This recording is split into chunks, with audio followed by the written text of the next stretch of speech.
Classmates, there are only 3 months left until the college entrance exam. My teacher, Li Ming, announced to the room. It's time to decide your future path. Are you choosing the liberal arts or the martial arts stream? He paused, his gaze sweeping over us. If you choose martial arts, the registration fee is 30,000 yuan. Remember to bring it to me in 7 days. The classroom erupted into whispers, but I just stared out the window. 30,000. The number tasted like ash in my mouth. I was a hard worker, and my martial talent was decent. My blood energy levels were among the top in the class. But 30,000 yuan? I was just a student.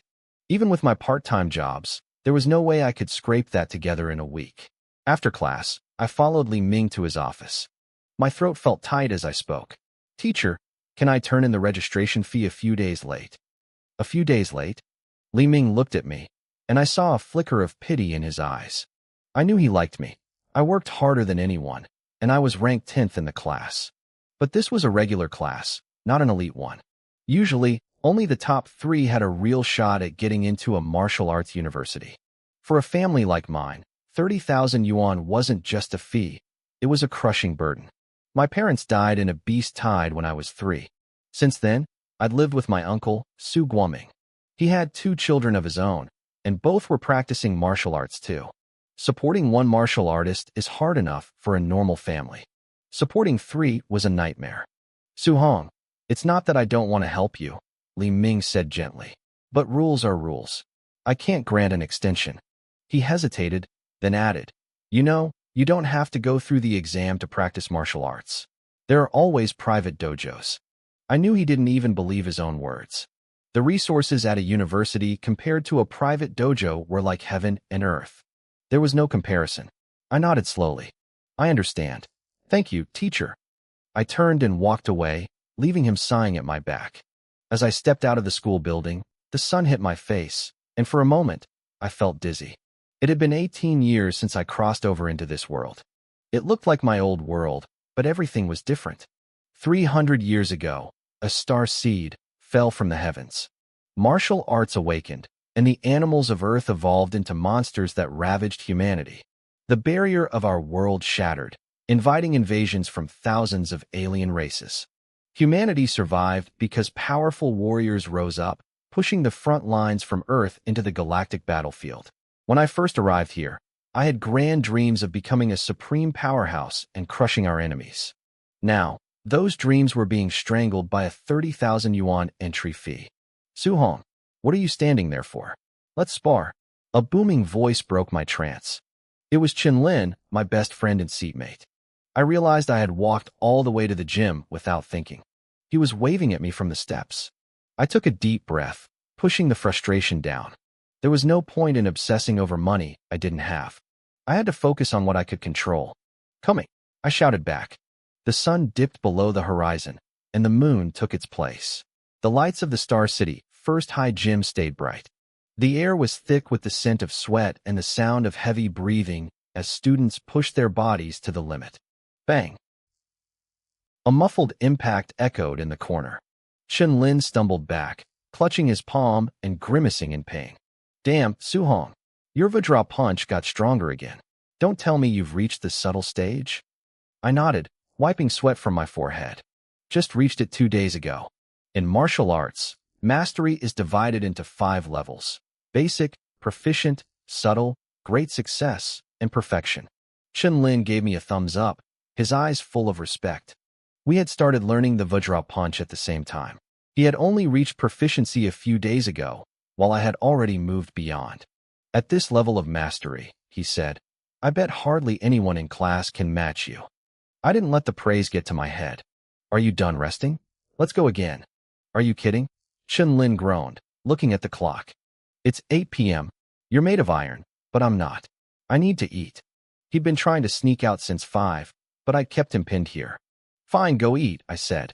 Come back when you're done. No way. Spare me, man. I'm finished for the day. He started to pack his bag, then leaned in close, lowering his voice. Hey, have you heard of the underground boxing matches? I froze. Underground boxing? It was a gray industry, warriors fighting in pits for prize money and gambling stakes. It was bloody and dangerous. You're not thinking of fighting, are you? I frowned. The thought had crossed my mind because of the fee, but the people who fought there were grizzled veterans or mercenaries who killed monsters for a living. They were ruthless. People died in those pits all the time. I'm not crazy, Chunlin laughed. I just meant we should go watch. See what real combat looks like. You want to go? Maybe, I muttered. He left shortly after, leaving me alone in the gym. I stayed for hours, practicing the Vajra punch until my muscles screamed.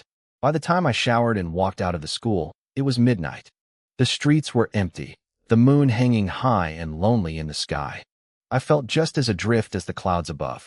I reached my apartment complex, a cluster of old, decaying buildings, and headed to my door. I was about to reach for the handle when I heard voices from inside. My uncle and aunt were talking. The rent is due in a month, right? My aunt asked. How much are we short? We have to pay a full year at once, my uncle sighed. We're still short 8,000. There was a long silence. I'll find a way. Don't tell the kids. Especially not Xiaohong. She's at a critical point with the exams coming up. I don't want her worried.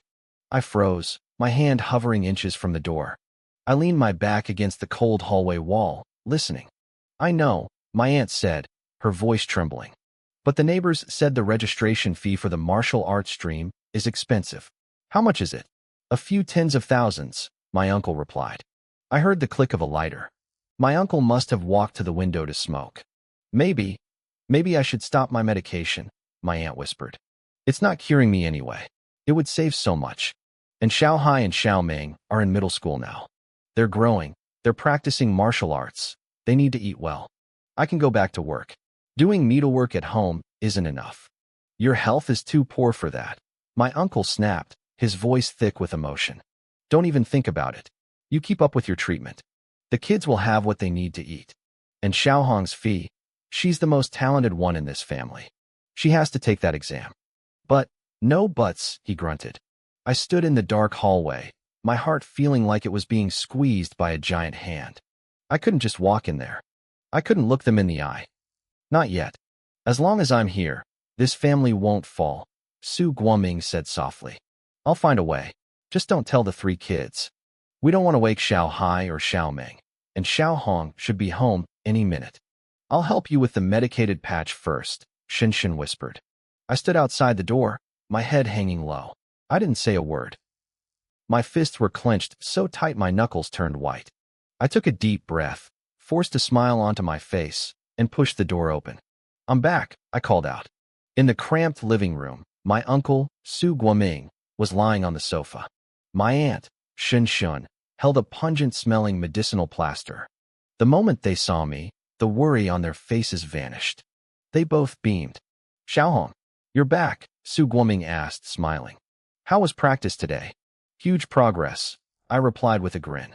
I stepped forward and naturally took the plaster from my aunt's hand. Auntie, let me do it. Oh, you filial brat, Shun Shin teased, poking my forehead.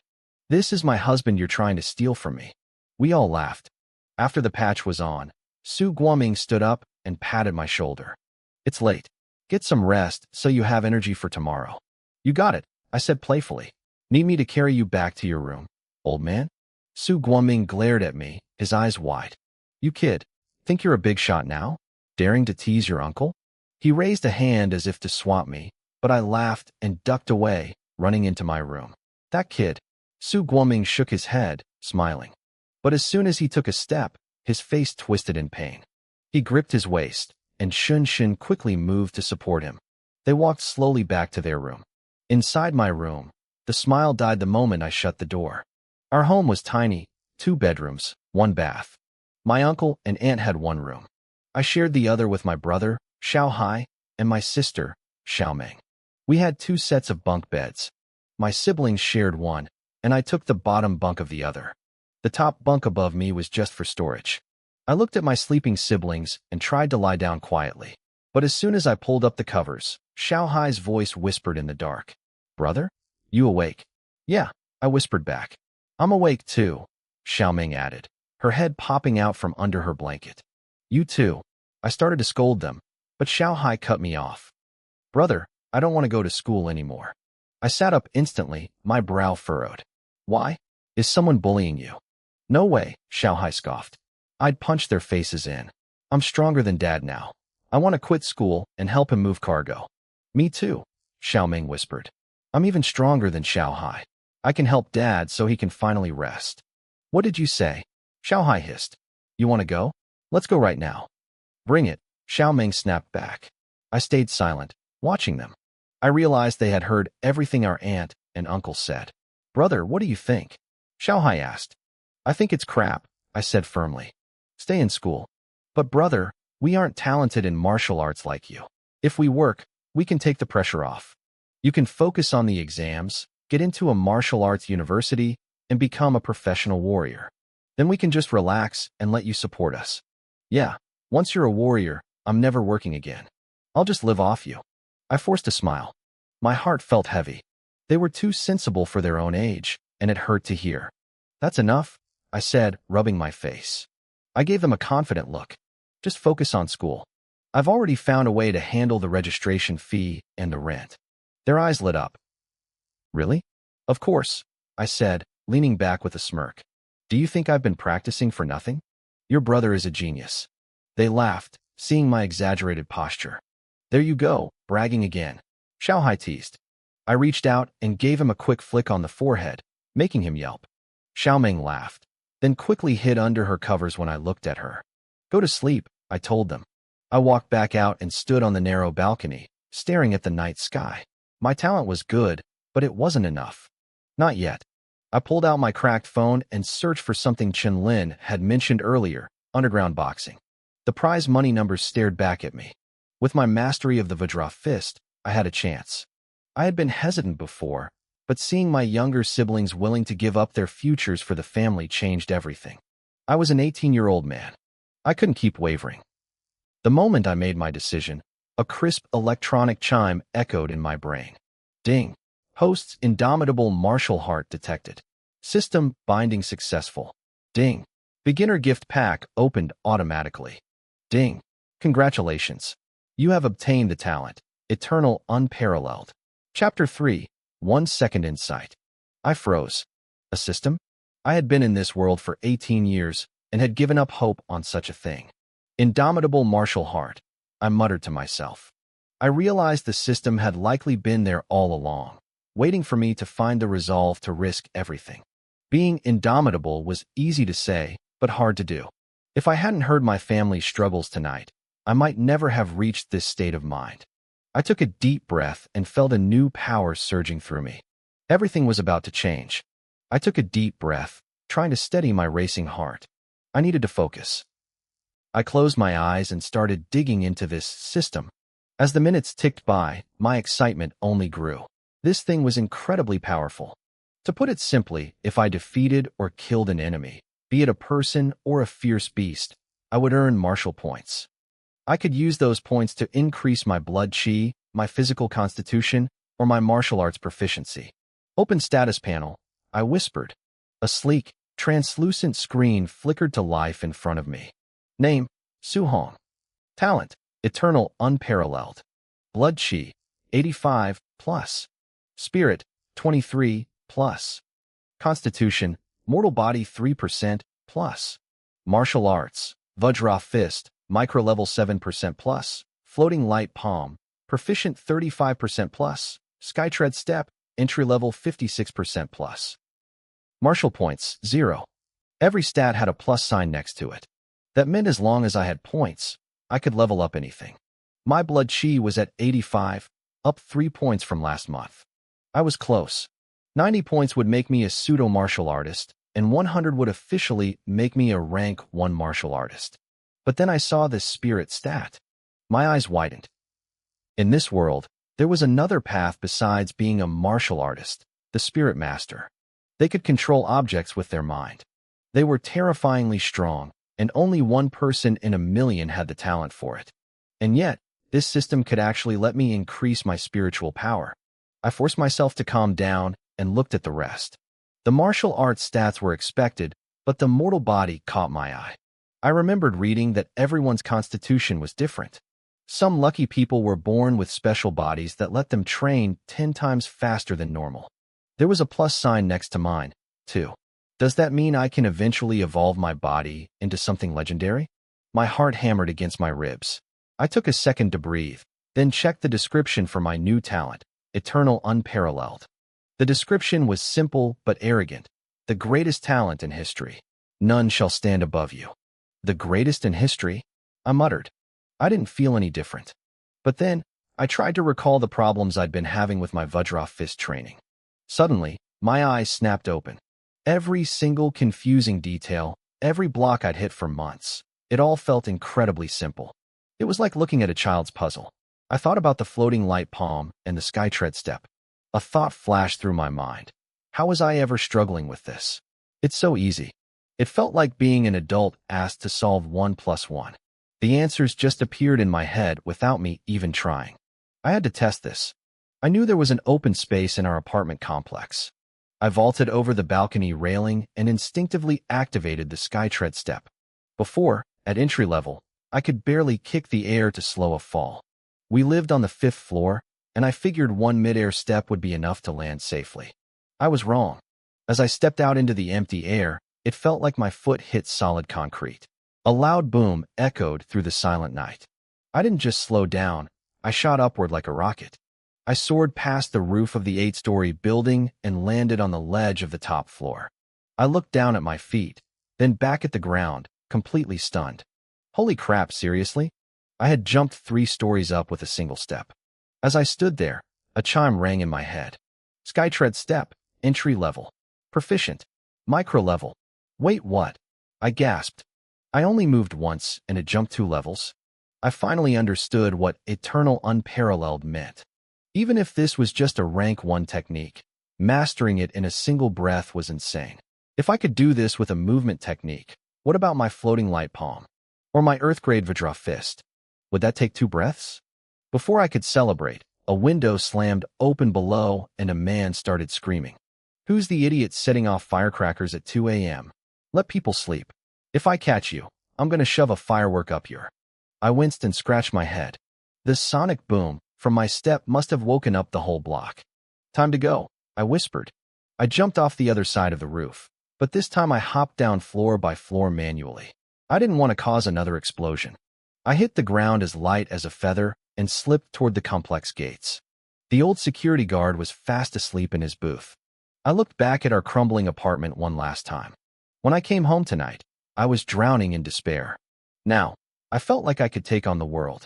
Just a little more time, and I could solve everything. My uncle wouldn't have to work himself to death. My aunt could get her treatment. My siblings' tuition wouldn't be a problem anymore. I felt a surge of pride. Before, I was going to the underground fights because I was desperate. Now, I was going because I was going to win. A few minutes later, I arrived at a public training ground. It was nearly 3 a.m. and completely deserted. Even though I'd been training all day, the adrenaline kept me from feeling tired. Oh, when did they get these? I noticed 2 new rank 1 combat testers at the edge of the field. These machines measured a martial artist's actual striking power. Rank 1 meant they could handle anyone up to the 1st official rank. In this world, rank is determined by blood chi, but actual combat power depends on your techniques. Let's see what I can do, I said, stepping up to the machine. I settled into a stance, channeled my energy, and unleashed a Vajra fist. Bang! The machine groaned as the numbers on the screen spiraled upward. It finally stopped at 1027. I raised an eyebrow. Usually, a person's combat power is about 10 times their blood chi. With 85 blood chi, I should have hit 850. Breaking 1000 meant I was already stronger than a standard rank 1 beginner. That's the power of a micro-level technique, I realized. But I wasn't done yet. The rank 1 movement technique, Step into Vacuity, had already reached the entry level. I wondered how my D-class Vajra fist was doing. I pulled up my status panel and focused on the martial arts section. Vajra fist, entry, 58%. I froze. I remembered it being at 7% just a moment ago. One punch had boosted my proficiency by 51%. My heart raced. If I just kept going, I could reach the perfection level in minutes. I didn't waste a second. I threw myself into the practice, my fists blurring through the air. Asterisk bang, bang, bang, Asterisk, the sound of breaking air echoed through the empty field. By the third punch, a massive surge of power radiated from my body. I swung again, and the air seemed to split apart, sending ripples of visible pressure outward from my knuckles. A notification chimed in my mind. Vajra Fist has reached greater mastery. I didn't stop. I poured every ounce of my focus into the movements, my style becoming increasingly fierce and overbearing. Then, I launched one final strike. It looked like a plain, simple punch, but the air in front of me suddenly exploded. Vajra Fist, perfection. I pulled out my phone to check the time. Only 10 minutes had passed. I had taken an Earth-grade martial art from basic entry to absolute perfection in 10 minutes. The speed was terrifying. If I told anyone, their jaws would hit the floor. Let's see what I'm really capable of now, I muttered. I stepped back up to the Rank 1 combat tester. I settled into my stance and unleashed a Vajra Fist exactly like before. Boom. The machine, which weighed several tons, didn't just record the hit. It flew backward, ripped off its moorings, and slammed into the distant wall. Holy crap, I whispered, staring at my hand. I scrambled over to the machine and tried to pull it upright. If I'd broken it, there was no way I could afford the repairs. Who's there? What are you doing in the middle of the night? A voice barked from the shadows, making me jump. I turned to see a young man walking toward me, rubbing his eyes and looking incredibly annoyed. His name was Lu Feng. He had been sent here by the city authorities to guard these new testers because martial artists from all over the neighborhood had been swarming the area. He usually got woken up at 6 a.m. by the crowds, so the middle of the night was the only time he could sleep. He looked ready to pick a fight. He assumed I was just some kid. In his mind, no actual Rank 1 martial artist would use a public training ground like this. He was a Rank 1 beginner himself, and the record he'd set on this machine was 12:08. He figured he could easily scare me off. Hey kid, Lu Feng shouted, stopping in his tracks when he saw the machine leaning against the wall. His eyes narrowed with suspicion. Wait a minute. Was that machine always over there? Are you trying to steal the equipment? I'm not stealing it, I said, trying to heave the heavy metal back into place. I was just testing my strength. Testing? You expect me to believe you moved a multi-ton machine to the wall just by testing it? Lu Feng sneered. He started rotating his shoulders, warming up. Kid, you better surrender. I'm the one who set the record on that machine. Don't make me get violent. I'm telling you, I didn't move it, I said, my voice turning cold. I was getting tired of the accusations. I hit it, and it flew back there by accident. Lu Feng almost laughed. Even he couldn't send the machine flying, and I looked like a high school student. He stepped forward to grab me, but as he passed the tester, his eyes caught the glowing screen. The numbers were still there, 1850. His pupils dilated. He looked at the screen, then at my face, then back at the screen. You want to fight me? I asked, my tone dropping an octave. Lu Feng felt a sudden chill run down his spine. His knees went weak. No. No, brother. I was just joking. Pretend I was never here. Keep practicing. But he turned on his heel and bolted. I stood there, completely confused. What's wrong with that guy? I shook my head, figuring I'd just run into a crazy person, and turned back to the display. A combat power of 1850.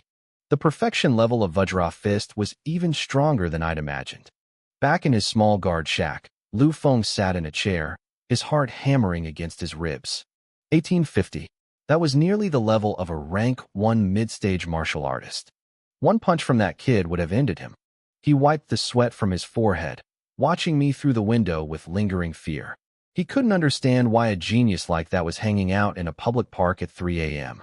I didn't care what he thought. I spent the rest of the night training. By 5 a.m., the field was filled with the sound of sonic booms. I was practicing my movement technique, step into vacuity. I kicked off the air itself, soaring like a cannonball from one side of the field to the other. I landed softly and checked my panel one last time. Name, Su Hong. Blood Chi, 85. Vajra Fist, perfection. Floating light palm, perfection. Step into vacuity, perfection. In a single night, I had mastered 3 high-level techniques. I squeezed my fist, feeling the raw power vibrating under my skin. I tested myself again. My power now fluctuated between 1800 and 1900. In this world, 100 blood chi was the baseline for a Rank 1 beginner. 200 was mid-stage. 300 was high stage. Even though my blood chi was only 85, my combat power was now equal to a mid-stage rank 1 martial artist. I was still technically just a student, a martial apprentice, but I was ready. The underground boxing matches were divided by rank, and I knew exactly where I belonged. The underground boxing matches followed a strict hierarchy. Apprentices fought apprentices, practitioners fought practitioners, and rank 1 martial artists faced their own kind. With my current strength, taking on an apprentice or even a quasi-practitioner would be like taking candy from a baby. These matches happened every night. I decided I'd go tonight to see for myself. But first, I had to go home. Su-hong, training hard is good, but you shouldn't stay out all night, my aunt said during breakfast. She hesitated before adding, you need to learn how to balance work and rest. My uncle nodded in agreement, his face serious. Don't be so impatient. Success comes from gradual accumulation. You have to take care of your body. They both acted like everything was normal, showing no trace of the soul-crushing worry I'd seen on their faces the night before. Don't worry, Uncle Andy. I feel great, I said, smiling as I stuffed a steamed bun into my mouth. My younger sister, Su Ming, giggled. Mom, Dad, stop worrying. Big brother is as strong as a bull now. He didn't even break a sweat after training. My younger brother, Su Hai, looked like he wanted to make a joke too, but then he remembered the lesson I gave him last night. He wisely kept his mouth shut. It turned out to be the right choice. Before I could even react to Su Ming's teasing, my aunt reached out and pinched her ear. Is that how you talk to your brother? She scolded. Ow! Help! Brother, save me! Su Ming cried out, wincing from the pain. I just burst out laughing. You asked for it. Su Hai watched from the side, looking relieved that he'd stayed quiet. We finished breakfast amidst the laughter. Mom, Dad, we're heading to school now, Su Hai called out. Uncle, Auntie, I'll take them, I said, grabbing my bag. Be careful on the road, my aunt shouted after us. Xiao Hai, Xiao Ming, don't bully your classmates. But if someone bullies you, you hit them back hard. Our family doesn't go looking for trouble, but we aren't afraid of it either. You hear me? Got it, Mom. Su Ming chirped, her voice long and playful. I'm so cute and sweet. How could I ever bully anyone? Su Hai twitched his lips. You don't bully others, but you beat me up every chance you get, he thought. He glanced at our mom, then puffed out his chest and put his hands behind his back, trying to look cool. Mom, I'm the one who does the bullying. Who'd be brave enough to mess with me? He added a silent disclaimer in his head, except for Su Ming. As soon as we walked out of the apartment complex, the smiles vanished from their faces. A cloud of worry settled over them. Wow, look at you two. You've mastered the art of the quick change, I teased, reaching out to ruffle both of their heads at once. Stop it, brother. I won't grow tall if you keep doing that. Su Ming protested. Su Hai looked up at me, his eyes searching mine. Brother, were you serious yesterday? Do you really have a way to fix the money situation? You weren't just lying to us. Su Ming stopped struggling and looked at me too. Brother, tell us the truth. If there's no way, we'll just drop out of school and help out at home. I stopped walking and turned them both around to face me. I looked them straight in the eyes. Trust me, I wasn't lying. I really do have a way. Seeing how serious I was, their eyes finally lit up. They knew that when I used that tone, I meant it. Yes. Su Ming cheered, jumping for joy. Su Hai finally broke into a bright, genuine smile. Watching them return to their usual, lively selves, I felt a weight lift off my chest. This was why I was doing this. Not for fame or power, but to see my family smile like this. After dropping them off, I made my way to Class 6 at Star City First High. The moment I walked in, my friend Chinlin practically dragged me to my seat. Su-hong, have you thought about it?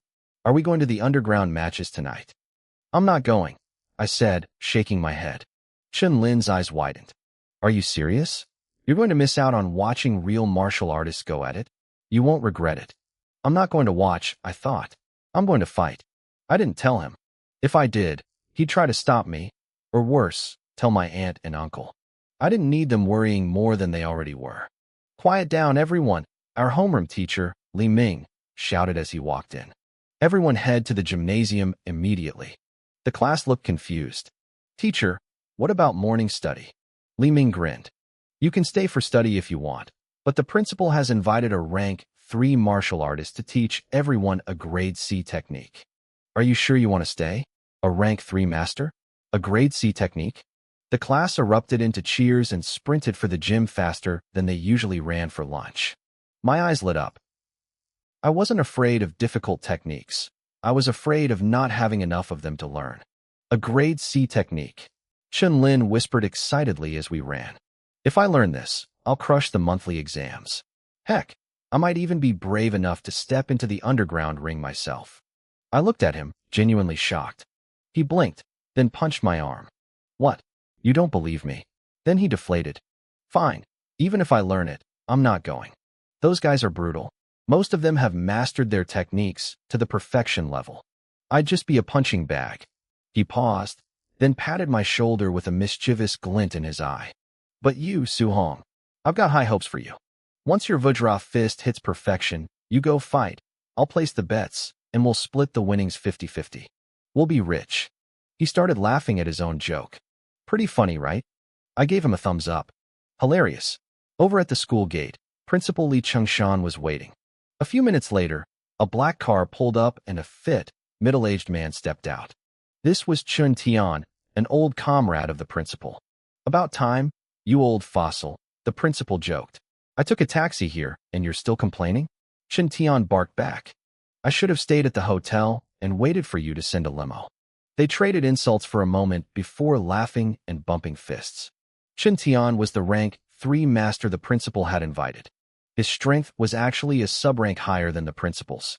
Come on, the students are already waiting in the gym, the principal said, pulling him along. Seriously? You're treating me like a pack mule. I just got here and you won't even give me a cup of tea. Tea? I got tea, the principal said, pulling out 2 plastic bottles from his bag. Red tea or green tea? Chun Tian stared at the bottled iced tea. He gave a sarcastic thumbs up. You're something else, Li Chengshan. You call this tea. You want it or not? Give it here. Chun Tian grabbed the red tea. A 1-liter bottle? At least you aren't stingy. Anyway, let's talk business, the principal said, his smile fading. How's this batch of students? The principal sighed. Most of them are just apprentices. We only have about a dozen quasi-practitioners. As for actual rank 1 martial artists, only 2, and they just broke through. Chun Tian shrugged. That's not too bad. Any talented kids when it comes to learning techniques. If there were, the principal muttered, I wouldn't be sighing so much. Chun Tian froze. You mean not even 1? Then why the hell did you call me here to teach? Chun Tian barked. Even if I teach it, barely anyone is going to learn a thing. Li Chengshan, do you think my thunderclap fist grows on trees? This is a grade C technique.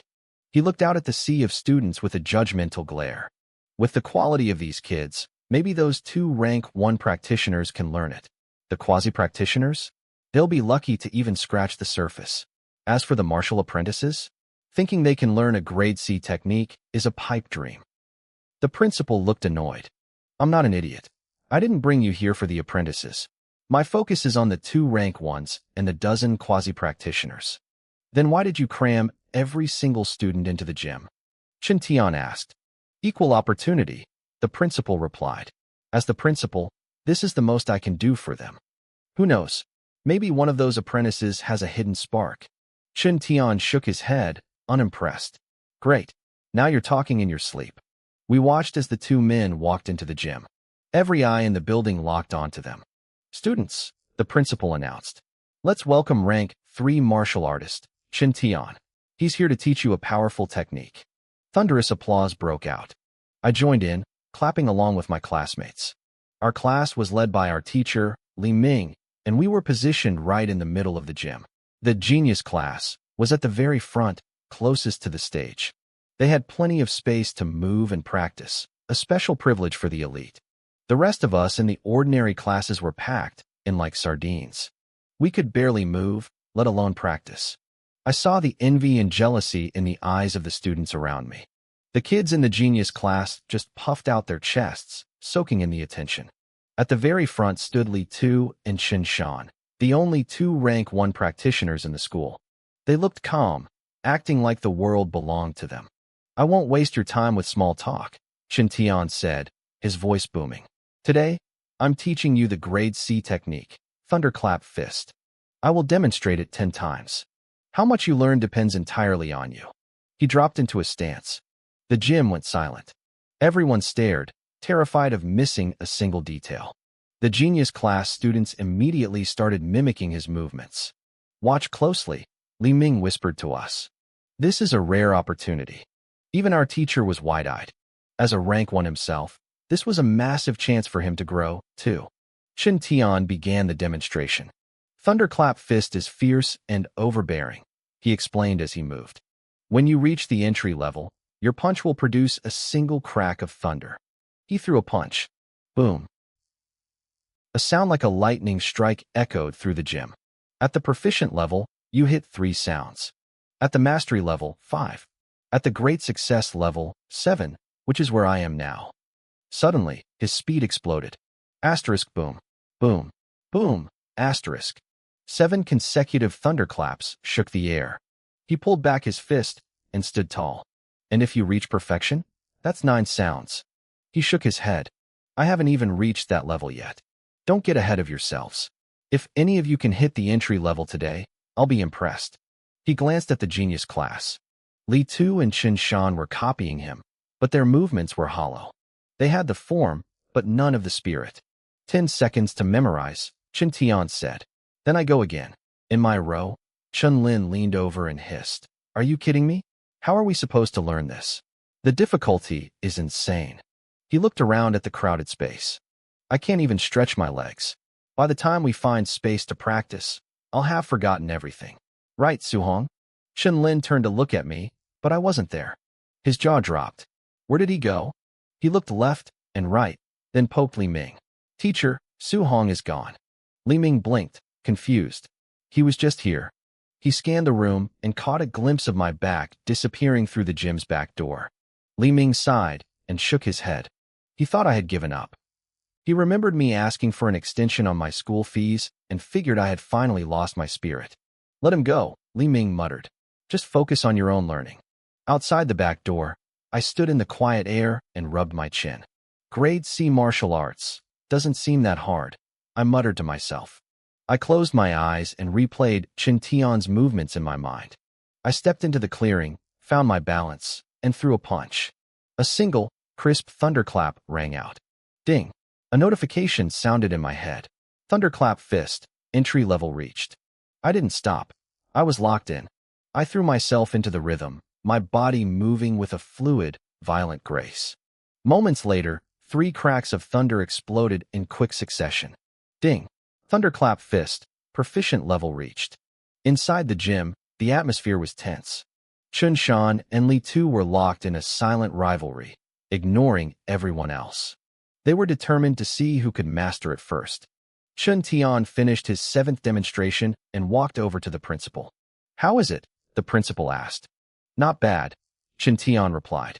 Chun Shan and Li Tu have the best talent. They should hit the entry level soon. The principal felt a weight lift off his chest. Grade C techniques were notoriously difficult to learn. If his 2 best students could pull it off, his efforts wouldn't be wasted. What about the others in the genius class? Chen Tian shook his head. Unlikely. I see, the principal sighed. If the geniuses couldn't do it, the ordinary students didn't stand a chance. Chen Tian stepped back out. Last 3 times. He flew through the forms. As soon as he finished, Li Tu threw a punch. Boom. Holy crap. Li Tu did it, someone shouted. Li Tu smirked, feeling like a god. He turned to gloat at Chen Shan, but at that exact moment, another boom echoed. Chen Shan had hit the entry level too. I hit it first, Li Tu said coldly. Only by a few seconds, Chen Shan countered. We'll settle this at the monthly exam. The other students in the genius class felt a wave of despair. Even though they were talented, the gap between them and those 2 felt like an ocean. Meanwhile, outside the gym, the air was screaming. Asterisk boom, boom, boom, boom, boom, asterisk. 5 thunderclaps in a row. Asterisk ding. Thunderclap fist, mastery level reached. Asterisk. I lowered my arms and checked my phone. It took me over 10 minutes to reach mastery. I muttered, wiping sweat from my forehead. I guess grade C really is on a different level compared to the D and E ranks. I didn't stop. I focused every ounce of my energy back into the thunderclap fist, repeating the forms over and over. Inside the gym, the atmosphere had shifted. Chen Tian finished his 10 demonstrations, and Principal Li Chengshan's face fell. His eyes went from hopeful to deeply disappointed. Aside from Chun Shan and Li Tu, not a single other student had managed to learn the technique. He tried to comfort himself. At least 2 people got it, he thought. That wasn't a total loss. But it wasn't just the students. Even the teachers from the ordinary classes were shifting uncomfortably. They hadn't learned it either. It was a bitter pill to swallow, being outclassed by 2 teenagers from the genius class. They looked at Qin Shan and Li Tu like they were monsters. What kind of brains did those 2 have? My friend Chen Lin had completely given up. He was leaning against a wall, staring longingly at the back door. Man, Qin Shan and Li Tu are on another level, he muttered under his breath. I should have just left with Su Hong. This is a total waste of time. Our class teacher, Li Ming, overheard him. His brow twitched, and he opened his mouth to say something inspiring, but the words died in his throat. The reality was too harsh. He looked around the gym and sighed. Most of these kids were just background noise. In this school, only Qin Shan and Li Tu truly mattered. Everyone else was just living in their shadow. Maybe I was right to walk out early. At least I didn't have to stay here and feel inferior. Chen Tian, the rank 3 martial artist, was actually sweating. Teaching 10 full-power demonstrations was draining. He walked over to the principal. Not bad, Chen Tian said. Those 2, Qin Shan and Li Tu, they've got it. The trip wasn't a waste. I'm glad to hear it, the principal smiled. How about a few words for the students? Then I'll take you out for a big dinner. I'll take the dinner, but skip the speech. Chen Tian waved him off, heading for the back door. I need some fresh air. As Chen Tian stepped outside, he heard the principal's voice booming behind him, trying to give the rest of the students a pep talk about not losing hope. Chen Tian just shook his head and laughed. He knew the truth. The path of martial arts was cruel. The gap in talent only got wider over time. Without a massive stroke of luck, hard work alone couldn't bridge it. He looked up at the sky, breathing in the cool air. Then, out of the corner of his eye, he saw something. In a clearing in the distance, a lone student in a school uniform was practicing. It was the thunderclap fist. Chen Tian was surprised. He didn't expect a student from the ordinary classes to start practicing so soon after the lecture. He admired the kid's work ethic, but he felt a sting of pity. Even Qin Shan and Li Tu had to watch him 7 times up close while mimicking his movements to reach the entry level. Trying to learn it from memory alone, without guidance? That was impossible. He turned to leave, but then it happened. Boom, boom, boom, boom, boom, boom, boom. 7 thunderclaps exploded across the clearing in rapid succession. Chen Tian froze. His eyes nearly popped out of his head. He spun around, staring at the boy in the distance. He didn't move. He didn't even breathe. Asterisk boom, boom, boom, boom, boom, boom, boom, asterisk. Another 7. It was flawless. A student. Chen Tian's voice trembled. His lips were literally shaking. I just finished teaching it, and he's already reached the great success stage? Is this a joke? He couldn't look away. He watched my movements, his expression shifting from shock to confusion, and finally, to total fascination. He was mesmerized. He stayed there, hidden, watching me for God knows how long. Then, the air cracked with a sound like a mountain splitting open. Asterisk boom, boom, boom, boom, boom, asterisk, boom, boom, boom, boom. 9 thunderclaps. Something clicked in Chen Tian's mind. A flash of realization hit him like a lightning bolt. He slapped his thigh in excitement. I get it. That's how it works. He didn't want to lose the inspiration. Right there on the spot, Chen Tian began practicing the thunderclap fist himself. 7 cracks echoed.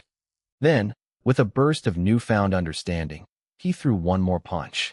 Boom. The 8th sound. He had finally broken through. Chen Tian stood still, taking a long, deep breath. He had been stuck at the great success level for years. He never imagined he'd find his breakthrough by watching a high school student in a back alley.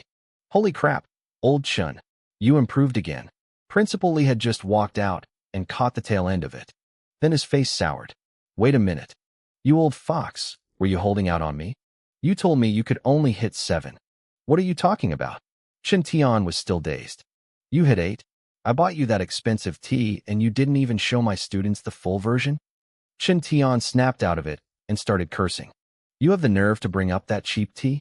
I came all this way to teach for you, and you're complaining? I just broke through, you idiot. Suddenly, Tian stopped. He looked back at the clearing. It was empty. I was gone. Oh, you just broke through? The principal didn't notice Tian's panic. Anyway, let's go eat. Tian let out a frustrated yell. What's wrong with you?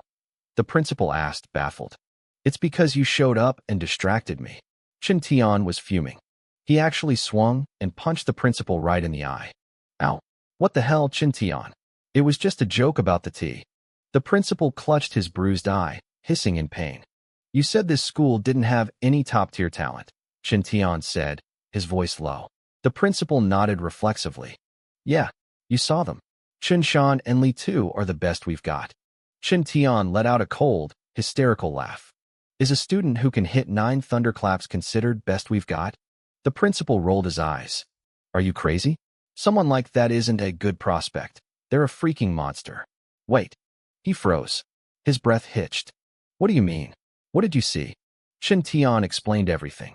By the time he finished, the principal's legs went weak. He almost collapsed onto the grass. He stared at the sky like he'd lost his mind. My school has a monster like that? How did I not know? He scrambled up, his eyes wild.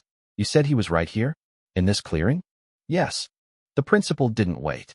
He moved like a blur, leaving afterimages behind as he sprinted toward the clearing. He looked everywhere until he spotted a student in a uniform walking toward the cafeteria. His eyes lit up. Hey, you. Stop right there. He ran over, panting. I wasn't there anymore, but the student turned around.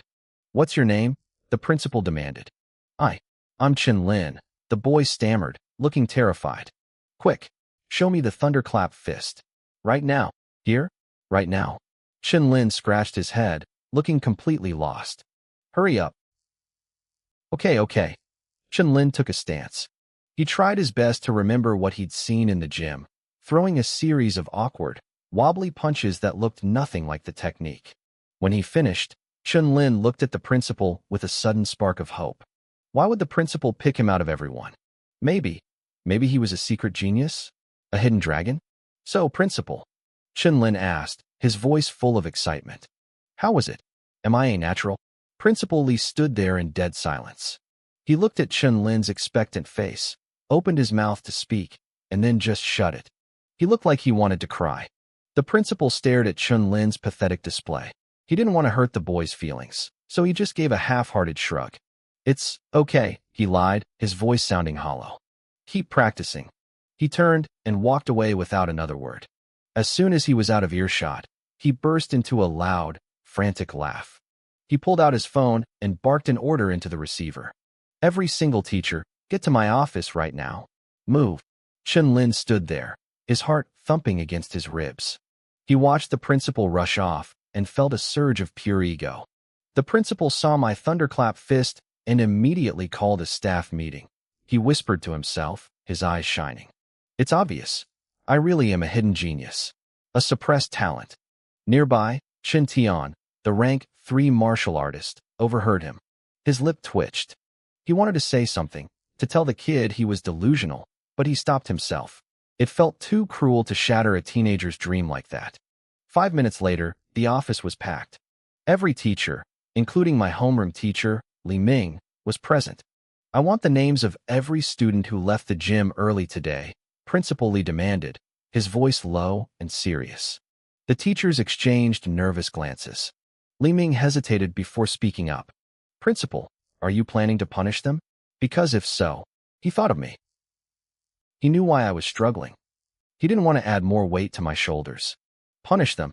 The principal's face broke into a wild grin. I'm thrilled. We have a monster in our school. Someone performed the thunderclap fist with 9 echoes. The room went dead silent. The teachers' hearts skipped a beat. 9 echoes? Even the genius student Shan could barely grasp the basics after 10 viewings. This was unheard of. Li Ming let out a breath of relief. If it wasn't a punishment, then his students were safe. Let's start with you, Li Ming, the principal said, pointing a finger. Anyone from your class leave early? Just one, Li Ming replied. A boy named Su Hong. The principal's eyes lit up. Su Hong, tell me about him. Has he been acting strange? Is he the quiet type? Reserved? Hiding his strength? Li Ming thought for a moment. He's definitely steady. Calm. But as for strange, well, he's been stressed about the 30,000 yuan registration fee for the martial arts exam. He even asked me for an extension because he couldn't afford it. He's been pretty depressed lately. The principal's excitement vanished instantly. His face soured. Forget it. A genius who can hit 9 echoes in an afternoon wouldn't be crying over 30,000 yuan. With that kind of talent, he could walk into any underground ring and make that in an hour. Next, he paused, looking back at Li Ming. Actually, if that kid is struggling, give him the extension. I'll approve it. Thank you, Principal, Li Ming said, relieved for me. Meanwhile, I was sitting in the cafeteria, shoveling food into my mouth while staring at my system panel. My stats had jumped. My blood chi was at 85, and my thunderclap fist had reached the perfect realm, joining my other skills. I needed martial points to keep growing. The system told me I could earn them by defeating opponents. If that was the case, the underground fighters would be my perfect prey. I finished my meal, fueling up for the night ahead. Back in class, Chen Lin was distracted. He kept watching the hallway as other students were called into the principal's office one by one. That's weird, he muttered. Why haven't they called me yet? The principal was so impressed. He turned to me. Hey, Su Hong, you sure you don't want to come to the underground fights tonight? A bunch of kids are going. Even the geniuses from the elite class, Chen Shan and Li Tu, are heading there to watch. I'm sure, I said, packing my bag as the bell rang. I didn't want to watch. I wanted to fight. 2 hours later, the sun had set. I stood before a massive, dark building. The basement held the city's underground circuit. I had changed my clothes and pulled on a mask before heading inside. The moment the elevator doors opened, a wave of heat and noise hit me. Heavy metal music blasted through the air, mixed with the scent of sweat and cheap alcohol. Neon lights flickered over crowds of gamblers and fighters. I felt out of place, but I pushed through to the registration desk. A sign listed the prizes. A martial trainee win was worth 1,000 Blue Star coins. A professional win was 5,000. A rank 1 martial artist win was 10,000. If you won the trainee tournament, there was a 30,000 yuan bonus. I crunched the numbers in my head. 30,000 for the exam, 8,000 for rent, plus school fees for my siblings and medical bills for my aunt. It wasn't enough. You sound pretty young to be acting this arrogant, a woman behind the desk said, smirking at me. She was attractive, dressed in a way that commanded attention. If you think you're that good, you can try arena guard mode. You stay in the ring and fight everyone, one after another, until you're the last one standing. My interest piqued. Does the prize change? She leaned in, her eyes twinkling with amusement. If you beat everyone, the final prize doubles. But there's a catch. You don't get the per-match win money. It's all or nothing. If you lose once, you leave with 0. You still want in? I nodded without hesitation. She handed me a contestant badge and pointed toward the blood chi testing station. As I walked away, I saw her whisper to a nearby staff member. Go place a bet against this kid. He sounds like a student who's watched too many movies. It's free money. I reached the machine and placed my hand on the sensor. The numbers climbed rapidly. Blood chi, 85, the technician read out. He looked up, his bored expression changing to one of slight surprise. All right, kid, follow me. The staff member led me toward the locker rooms. I felt a bit confused, but he quickly explained that many fighters didn't want to show their real faces. They provided masks and headgear for anyone who wanted to stay anonymous. Thoughtful, I muttered to myself. Inside the locker room, I scanned the options hanging on the wall. My eyes landed on a rubber bull mask.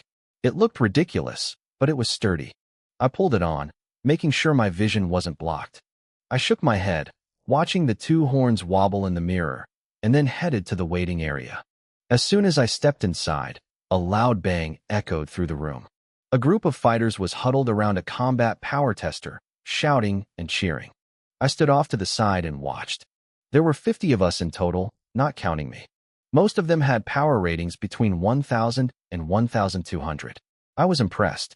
These guys hadn't even reached 90 blood chi yet, which usually meant a power level around 800. Every single person here was an elite. If I were still using my old intra-level Vajra fist, I would be at the bottom of the food chain. But things were different now. The arena gates opened.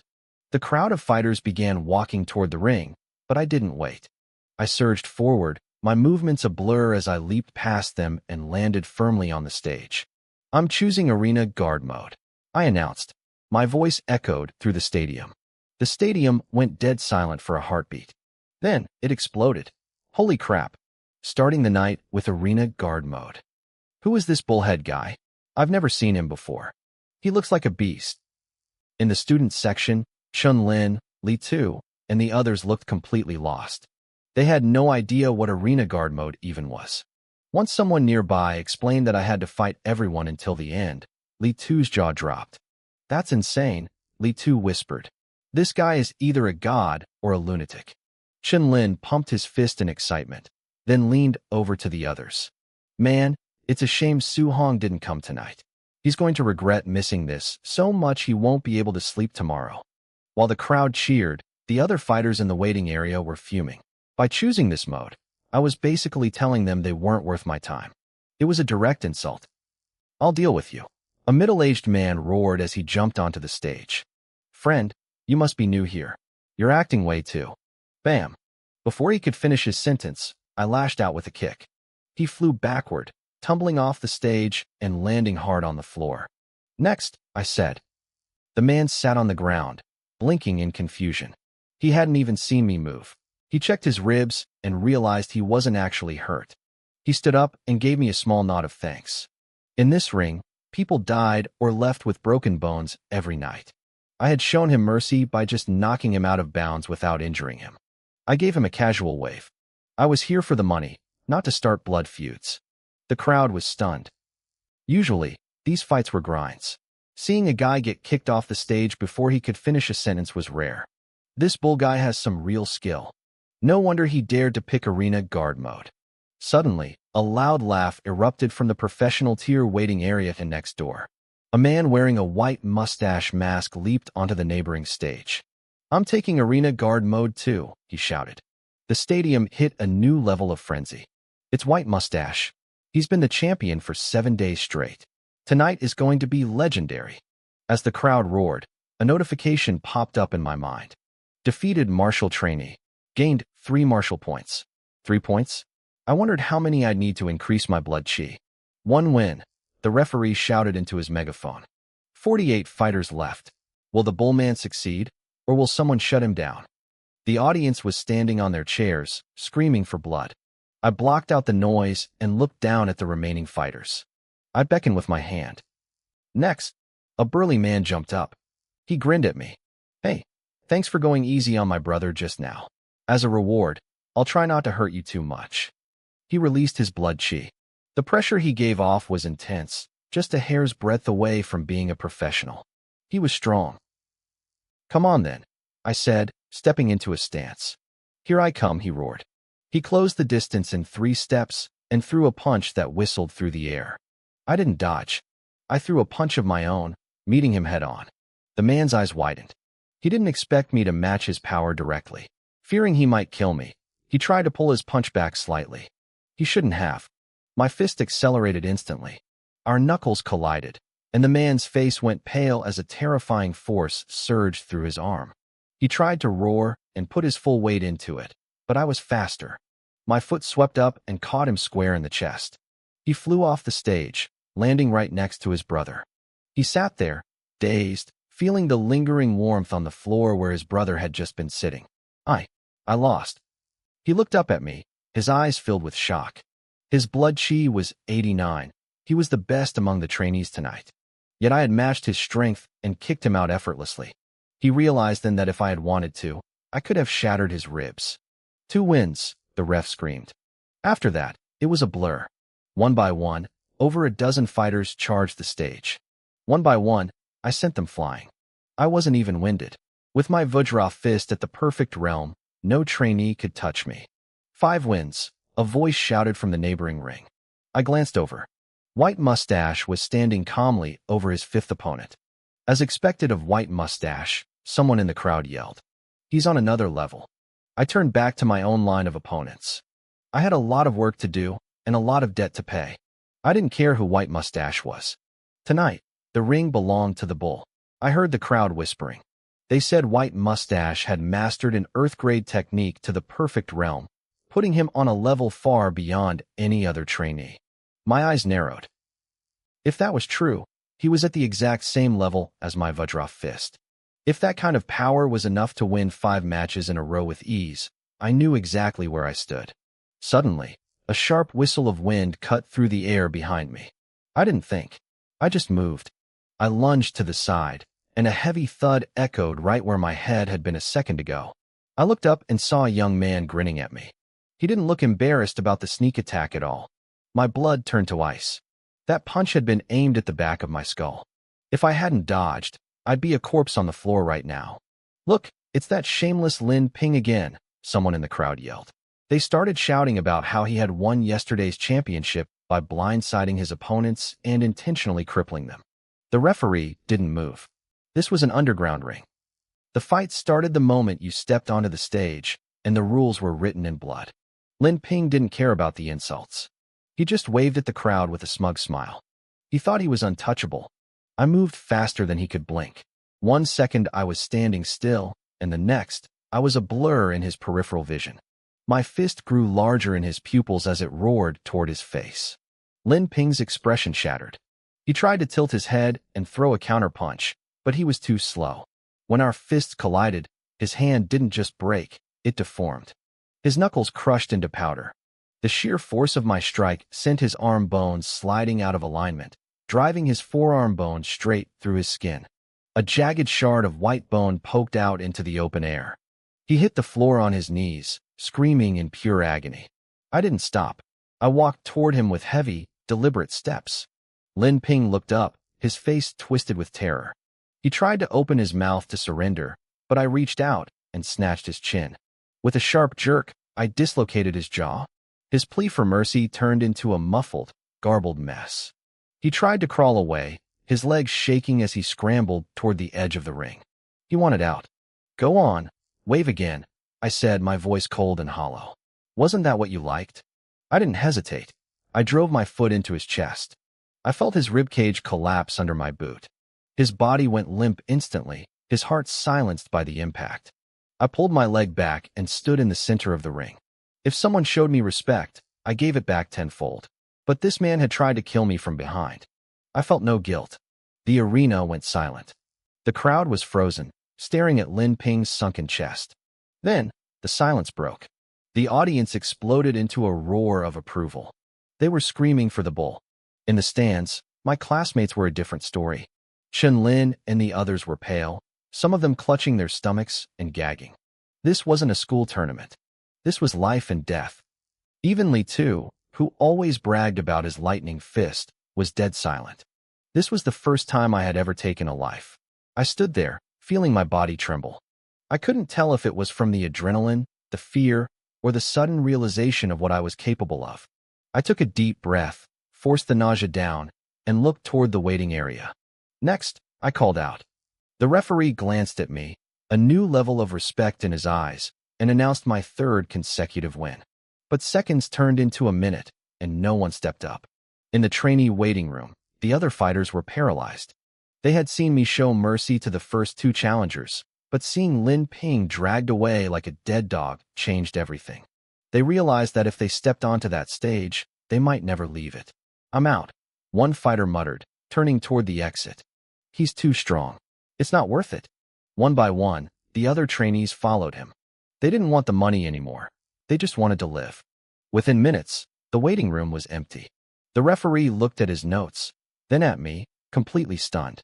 I had won the inner guard challenge by default because I had literally cleared the room. I jumped down from the stage as the crowd cheered. As I walked into the back hallway, the woman from the registration desk approached me. She was holding a thick stack of cash, 60,000 Blue Star coins. "I didn't think I'd be wrong about you," she said, her voice sounding a bit more playful. "Here's your prize money. Keep it for now," I told her without stopping. I'll collect it all at once when I'm done. She froze, looking confused. What do you mean? I didn't answer. I kept walking until I reached the heavy iron door on the far side of the hall. I looked up at the sign above it, Pre-Martial Artist Waiting Room. She had joked earlier that a trainee could move up to the higher-ranked fights if they weren't afraid of dying. I guess she didn't realize I wasn't joking back. I had taken a casual joke and turned it into a death wish. At least, that's what the woman at the desk thought as she watched me walk away. Most people didn't understand the gap between a trainee and a pre-martial artist. A trainee usually has around 80 points of blood chi. A pre-martial artist starts at 90. On paper, it's only a 10-point difference. But in reality, once you hit 90, your physical body undergoes a massive transformation. A pre-martial artist can crush a trainee with zero effort. To everyone else, I wasn't being brave, I was committing suicide. I pushed open the heavy door and stepped into the pre-martial artist waiting room. Heads turned immediately. The fighters in there recognized me as the winner of the trainee ring. They looked surprised, but then they smirked. They probably thought I was just there to get a front row seat to a real fight. They went back to ignoring me. I ignored them, too. My eyes were on the stage. A fighter named White Fox was currently dominating. He sent his opponent flying out of the ring with a single strike, sending the crowd into a frenzy. White Fox, 13 consecutive wins, the referee shouted. The men in the waiting room sighed. White Fox was a legend here, a 7-time champion. He was so strong that most of the other pre-martial artists were already deciding not to challenge him. They didn't want to be his next victim. What a bunch of losers. A cold sneer cut through the room. I looked over and saw a young man leaning against the wall, his arms crossed. He looked arrogant, his eyes full of disdain. I thought the fighters in Star City's underground would be tough, he continued, mocking the room. I didn't realize a weakling like that could get 13 wins here. The room flared with anger. You've got a big mouth for a stranger, one fighter snapped. If you think White Fox is weak, why don't you get up there and prove it? The referee's voice boomed again. Is there another challenger for the pre-martial artist ring?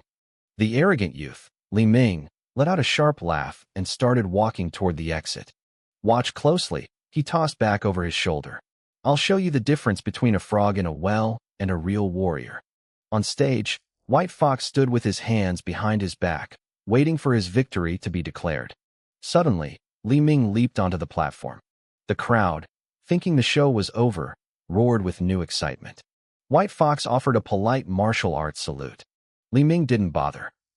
He lunged forward, throwing a punch that whistled through the air. White Fox's eyes went cold. He raised his fist to counter, but the moment their knuckles met, a loud bang echoed. White Fox's face turned pale. The impact sent him stumbling back several steps before he could steady himself. Oh, Li Ming sounded genuinely surprised. You actually blocked one? I underestimated you.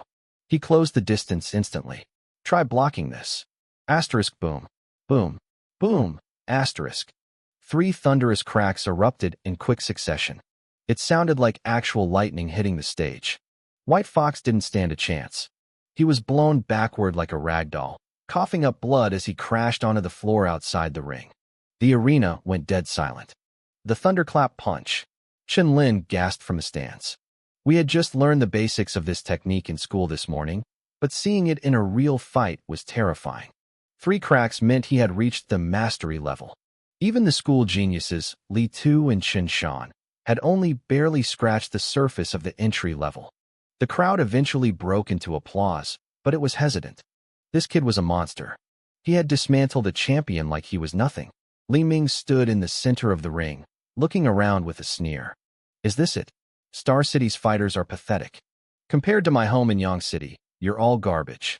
The atmosphere shifted instantly. He wasn't just here for the money. He was here to humiliate our entire city. The local fans started screaming insults, but Li Ming just laughed. Save your breath, he shouted. If you're so mad, send a pre-martial artist up here to beat me. He even looked over at the rank 1 martial artist ring and challenged the veteran fighter standing there. The crowd was livid. If a rank 1 fighter stepped down to fight him, it would be seen as bullying. But if no one stepped up, Star City would never live this down. Back in the waiting room, the pre-martial artists were fuming, but they were terrified. They knew they couldn't beat White Fox, so they definitely couldn't beat this guy. Move aside, I said quietly. The group of fighters turned around, looking confused. They saw me, the kid in the bull mask, gesturing for them to clear the path. Hey kid, aren't you the trainee champ? One of them asked. Go back to your seat. Don't get caught up in the mood. You'll die out there. I didn't say a word. I just leaped over them and walked straight toward the stage. Their jaws dropped. They couldn't believe a trainee was actually going to do it. On the stage, Li Ming was about to walk away when he saw me. He raised an eyebrow as I climbed over the ropes. The crowd started to cheer, thinking a local hero had arrived, but then someone shouted, "Wait, that's the bull mask kid. He's just a trainee." The cheering stopped. The confusion was thick enough to taste. People were looking at me like I had lost my mind. I was a trainee challenging a guy who had mastered a grade C technique. It was madness. Li Ming gave me a playful, mocking look. I didn't give him the satisfaction of a response. I simply raised my hand and curled my fingers, signaling him to come at me. Come on, I said. The arena exploded in disbelief. Even Qinshan and Li Tu, watching from the stands, shook their heads. They knew the power of the thunderclap punch. They knew that even a normal punch from a guy like Li Ming would break a trainee's bones. To them, I was a dead man walking. But they didn't know why I was here. I didn't care about the pride of Star City. I cared about the 60,000 coins, and the even bigger prize waiting for me if I knocked this arrogant kid off his pedestal. Even rank 1 martial artists might have struggled against Li Ming. Tonight was turning into a spectacle. Chen Lin watched with wide eyes, shaking his head in regret. He muttered that it was a shame I wasn't there to see this. He had no idea I was the one standing right in front of him under the mask. The referee looked at me with a mix of anxiety and pity. He clearly thought I was suicidal, but he respected that I was the only one brave enough to step up when the actual trainees were cowering. I could tell he was planning to jump in and save me the second things got ugly. Li Ming narrowed his eyes, a cold sneer forming on his face. To him, my finger-curling gesture was an insult. He thought he'd been too easy on the previous fighters, and that's why a lowly martial apprentice like me had the guts to challenge him. You're asking for death, he spat. He didn't even bother with a technique. He just threw a raw, powerful punch. He thought a basic strike was enough to crush me. I didn't back down. I stepped forward and met his fist with my own. The collision echoed through the ring. Li Ming's pupils shrank. His body rocked back, and he was forced to take a step to stabilize himself. I was pushed back 3 steps. The arena went dead silent. Then it exploded. People were leaning over the railings, their eyes nearly popping out of their heads. Li Ming had crushed the White Fox easily, yet I had just traded blows with him and stayed on my feet. Where did this genius come from? Someone screamed. Qinshan and Li Tu were frozen in shock. They couldn't believe I'd blocked that strike so casually. Even Chen Lin was scratching his head, muttering that he would have been sent flying if he were in my shoes. I steadied myself and looked at Li Ming. You're pretty strong, I said honestly. But to Li Ming, it sounded like the ultimate insult. A martial apprentice had just survived a head-on clash with him and then had the audacity to offer a compliment. His face turned purple with rage. His blood chi erupted, and the air began to crackle. 3 thunderclaps rang out. He was using the thunderclap punch. The referee tensed up, ready to dive in. But then his jaw dropped. From my side of the stage, a different sound erupted. It wasn't 3 claps. It was a roar. 1, 3, 6, 9. 9 thunderclaps exploded in rapid succession. Perfect mastery. Li Ming started to shake. He looked like he'd seen a ghost. He didn't even have time to react before my fist connected. He sprayed blood into the air and collapsed, out cold before he hit the canvas. The silence that followed was heavy. The referee stood there like he'd been struck by lightning himself. Then, the crowd turned into a riot. People were screaming. A martial apprentice beat a trainee. This is insane. Chen Lin looked like he'd lost his mind. Li Tu and Qinshan were trembling. 9 claps meant the perfect realm of the thunderclap punch. They had been praised as geniuses for learning the move after watching it 10 times. But compared to me, they felt like nothing. I turned to the stunned referee. I won. I assumed the prize money is mine. He blinked, nodding frantically. Yes, yes. If no other trainees challenge you, it's yours. I looked toward the waiting room where the other trainees were gathered. They didn't just stay back. They scrambled away from the door, shaking their heads in terror. Nobody wanted to fight a monster who had mastered a grade C technique to the perfect realm. The winner of the trainee circuit is the bull mask, the referee shouted. I didn't wait for the cheers. I leaped off the stage and vanished into the back. As I walked through the waiting room, the trainees parted like the Red Sea. They watched my back with awe, wondering where a freak of nature like me had come from. Outside, the young woman from the desk was staring at me, completely dazed. I held out my hand. My prize money. She handed it over with trembling fingers. I counted it carefully. 60,000 for the apprentice circuit, 100,000 for the trainees. 160,000 total. In just a few hours, I had earned more than my aunt and uncle made in an entire year. The weight on my chest finally lifted. My school fees, the rent, and my siblings' tuition were all covered. I could even afford several rounds of treatment for my aunt's illness. The woman tried to grab my arm, her eyes sparkling. It's late. We have rooms here if you want to rest. I pulled my arm away and kept walking. Women will only slow down my training, I thought. I changed back into my school clothes, bundled up to hide my identity, and slipped into the cool night air. It was past 9. The streets were empty. I pulled up my system panel to check the damage. My blood chi was at 85. My spirit was 23. My thunderclap, Vajra punch, and floating light palm were all at perfect mastery. I had 67 martial points stored up from the 4 people I'd defeated tonight. The biggest chunk had come from Li Ming. It seemed the stronger the opponent, the bigger the reward. I decided it was time to level up. I looked at the plus sign next to my blood chi. I put in 1 point. A surge of warmth flowed through me. My blood chi ticked up to 85.1. 1 point for 0.1 chi. It sounded small, but normal training would take weeks to get that much. I had 66 points left. If I used them all, I could break through to the trainee rank right here on the sidewalk. I hesitated. If I added too much at once, would my body explode? I decided to test the limits. 2 points. 5 points. 10. When I dumped 20 points in at once, my muscles began to ache and swell. I waited for the sensation to fade, letting my body adapt. Then I pushed more. 89.1, 89.5. The moment I hit 90, my aura exploded outward. I felt a transformation starting deep in my bones. I wasn't just a student anymore. I was becoming something else entirely. An invisible ripple exploded from my body, rushing outward in every direction. Fallen leaves on the pavement caught the draft, swirling into the air like a localized storm. A moment later, the surging blood chi beneath my skin began to settle. It felt calm, deep, and terrifyingly powerful. I was a trainee martial artist now. I clenched my fists, feeling a level of strength that dwarfed my previous self. I closed my eyes, savoring the sensation. It was intoxicating. This kind of rapid growth was addictive. My physical body felt denser, tougher, and more refined. I licked my lips, taking a second to commit the feeling to memory. I didn't stop there.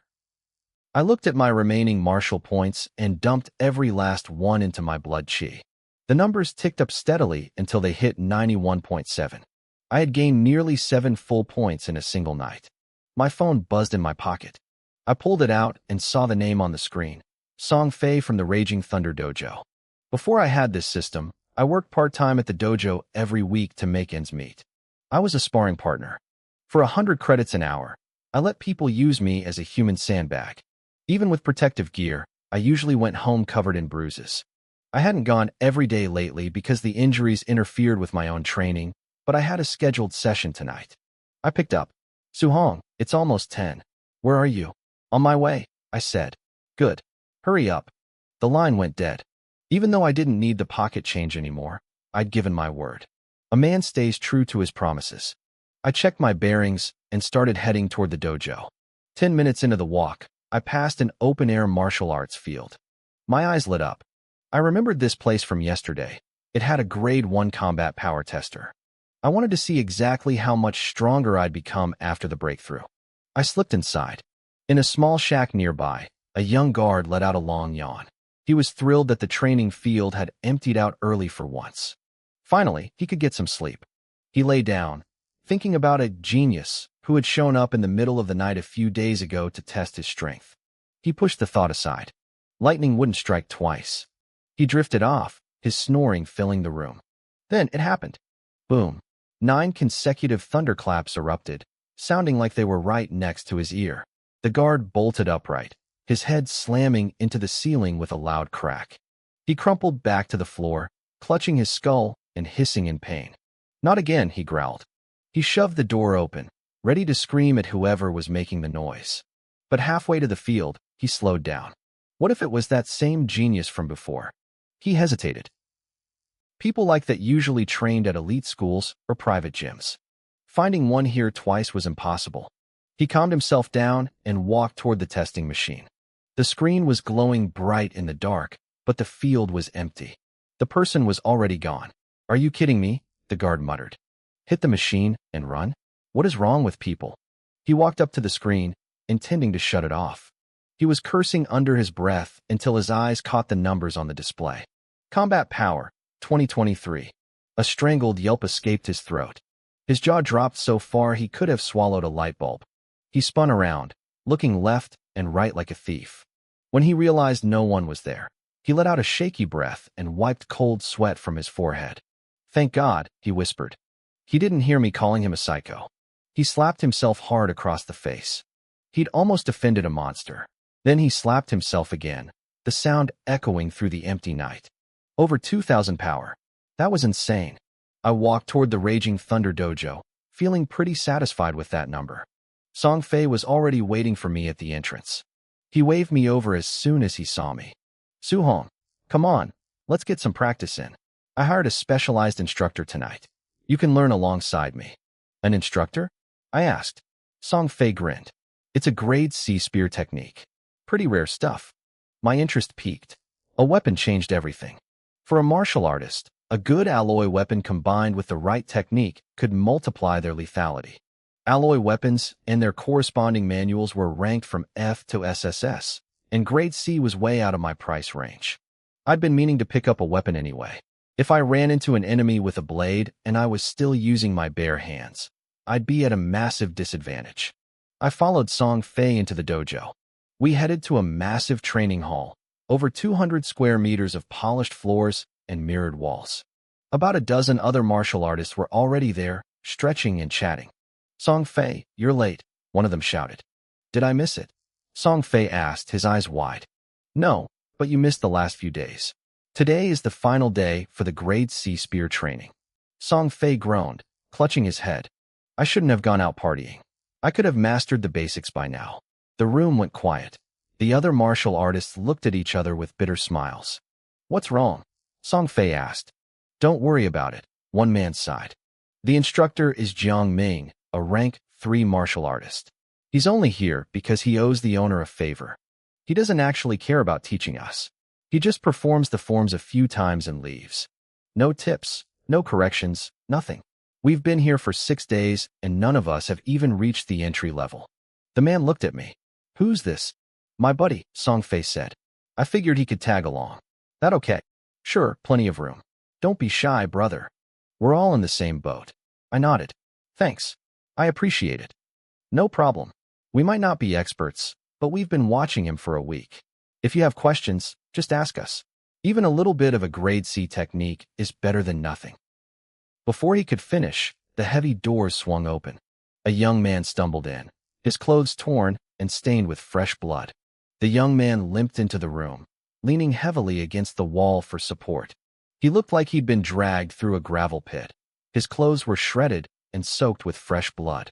Despite his pathetic state, he carried himself with an insufferable arrogance.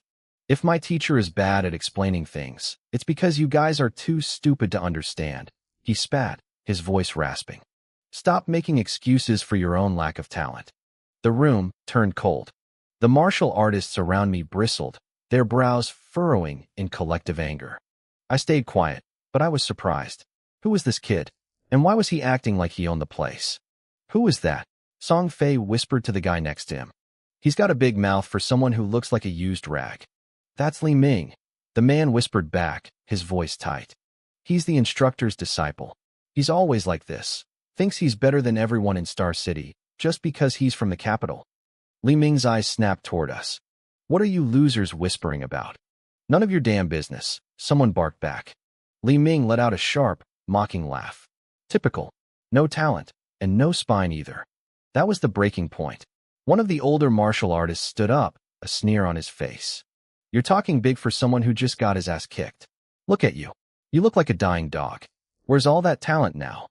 Li Ming's face went from pale to a deep, angry purple. He stared at the man, his fists trembling as if he wanted to strike, but his injuries held him back.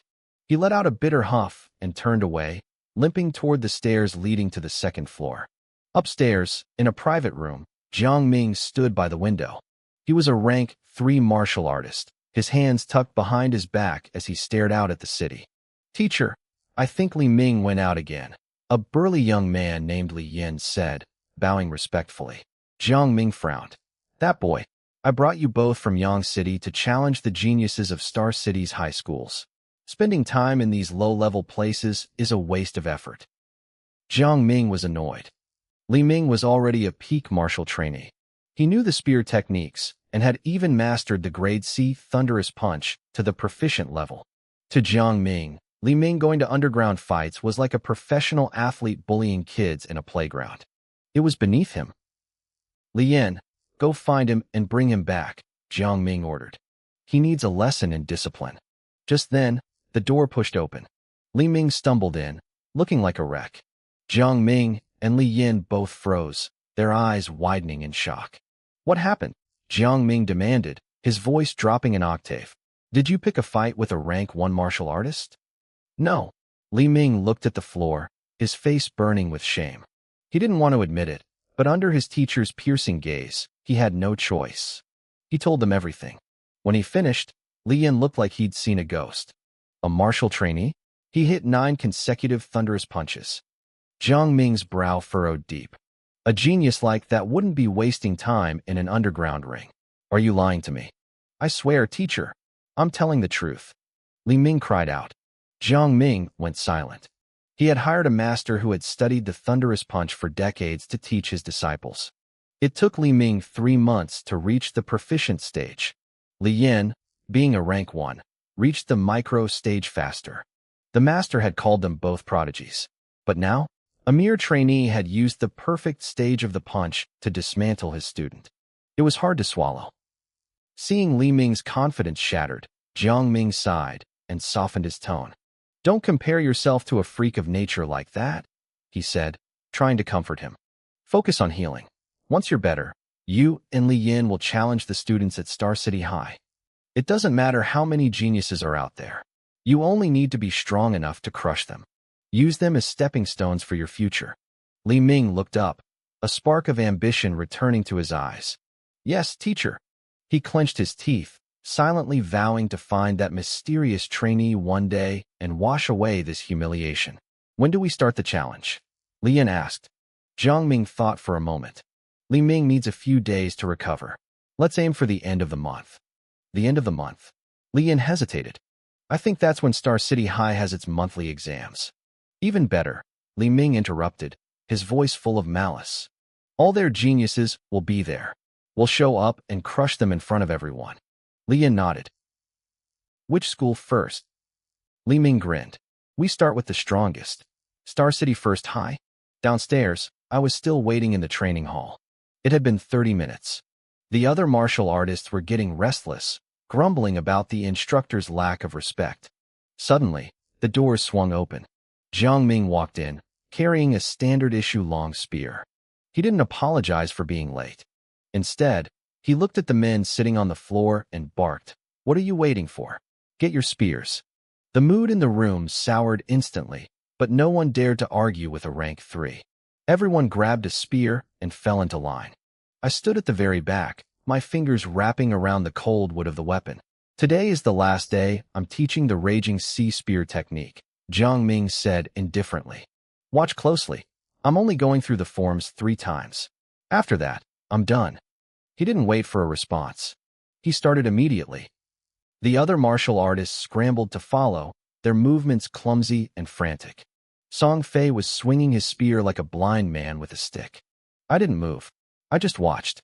In my eyes, Jiang Ming's blurred, high-speed movements began to slow down. Every shift in his weight, every flick of his wrist, and every rotation of the spear became crystal clear. My mind raced, absorbing the logic of the technique at an impossible speed. By the time Jiang Ming finished the first round, a notification echoed in my mind. Raging Sea Spear Technique, entry level. It was slightly harder than the thunderous punch, but only slightly. Jiang Ming didn't give anyone a second to breathe. He launched straight into the second round, then the third. In less than 10 minutes, he was finished. How much you've learned is up to you now, he said coldly. He didn't look back as he walked out of the room, leaving a hall full of confused, sweating men behind him. The moment Jiang Ming left the room, the tension snapped. The other practitioners couldn't hold back their anger anymore. They started shouting, complaining about the blatant lack of respect. What the hell was that? One man spat, slamming his spear down. If he didn't want to teach, he should have stayed home. 3 times? He barely even looked at us. Song Fei stood there, looking completely lost. This was his first day, and while the others had at least seen the forms for a week, he was starting from zero. He turned to me, his face a mask of frustration. I just saw the spear spinning like a damn firewheel, he muttered. How am I supposed to copy that? It was definitely rushed. I agreed, nodding slowly. A normal person couldn't learn anything from that. I was being honest. A normal person couldn't. But I glanced at my internal status panel. My Raging Sea Spear technique was already at the micro level. I had memorized every nuance. All I needed was a little more practice, and I'd hit perfection. The room settled into a dull buzz of conversation. Someone suggested we spar with each other to share what we'd picked up over the last 7 days. A middle-aged man waved us over with a friendly grin. Hey kid, you and your friend should join us, he called out. We haven't mastered it yet, but we've got a bit of experience. We can show you the ropes. Song Fei's eyes lit up, and he nodded eagerly. I was about to decline, but a thought stopped me. Could I gain martial points from sparring? Before I could decide, everyone had already paired up. The middle-aged man stepped toward me, leveling his spear. Come on, young man. I'll keep my energy low. Just watch my movements. He was being kind, moving slowly so I could follow. He lunged forward in a basic thrust. Thwack! His spear flew out of his hands and clattered across the floor. The man stood there, staring at his empty palms in total shock. I had moved instinctively. To me, his strike was agonizingly slow. I had parried and disarmed him in a single, fluid motion, a move that looked exactly like something Jiang Ming would do. Sorry about that, I said, feeling a bit awkward. Then, a notification chimed in my head. I opened the system. Martial points +5. My heart skipped a beat. I could actually get points from sparring. Have you practiced the spear before? The man asked, picking up his weapon with a look of pure wonder. No, I lied, shaking my head. Good grief, you're a genius, he breathed. You watched him 3 times, and you can already disarm me? He paused, his eyes widening as the realization hit him. Wait, did you already reach entry level? The commotion drew a crowd. When the man explained what happened, the other practitioners looked at me like I was a monster. They had been struggling for a week, and I had surpassed them in 9 minutes. Hey, brother, spar with me next. Me too. Teach me a few moves. Suddenly, I was the most popular person in the gym. Song Fei just stood there, jaw dropped, wondering when his average friend had become a martial arts prodigy. I suppressed a smile. To them, I was being helpful. To me, these were walking bags of points. One at a time, guys, I said. One at a time. The next hour was a blur of motion. Martial points +3, martial points +6, martial points +0.5. I sparred with over a dozen people. My points climbed rapidly, hitting 35 in no time. I noticed that since I had broken through to the near warrior stage, defeating lower-level students gave me less than it used to, but it was still a gold mine. Su Hong, are you secretly some kind of god? Song Fei asked, walking over and wiping sweat from his forehead. Maybe I just had an epiphany, I joked. Whatever it is, it's incredible, he said, holding out his spear. Think you can teach me? Sure. The others crowded around immediately. Teach us too, little brother. I looked at their expectant faces, including the kind man who had offered to help me earlier. I couldn't say no. I told them to line up and watch. I'll go slow, I said. Try to mirror my flow. I gripped the spear. As I moved, the air seemed to hiss. The spear was like a dragon diving into the ocean, powerful and relentless. The practitioners whispered frantically among themselves. That's not just entry level, someone gasped. I've seen the top disciples practice. This feels like micro-level mastery.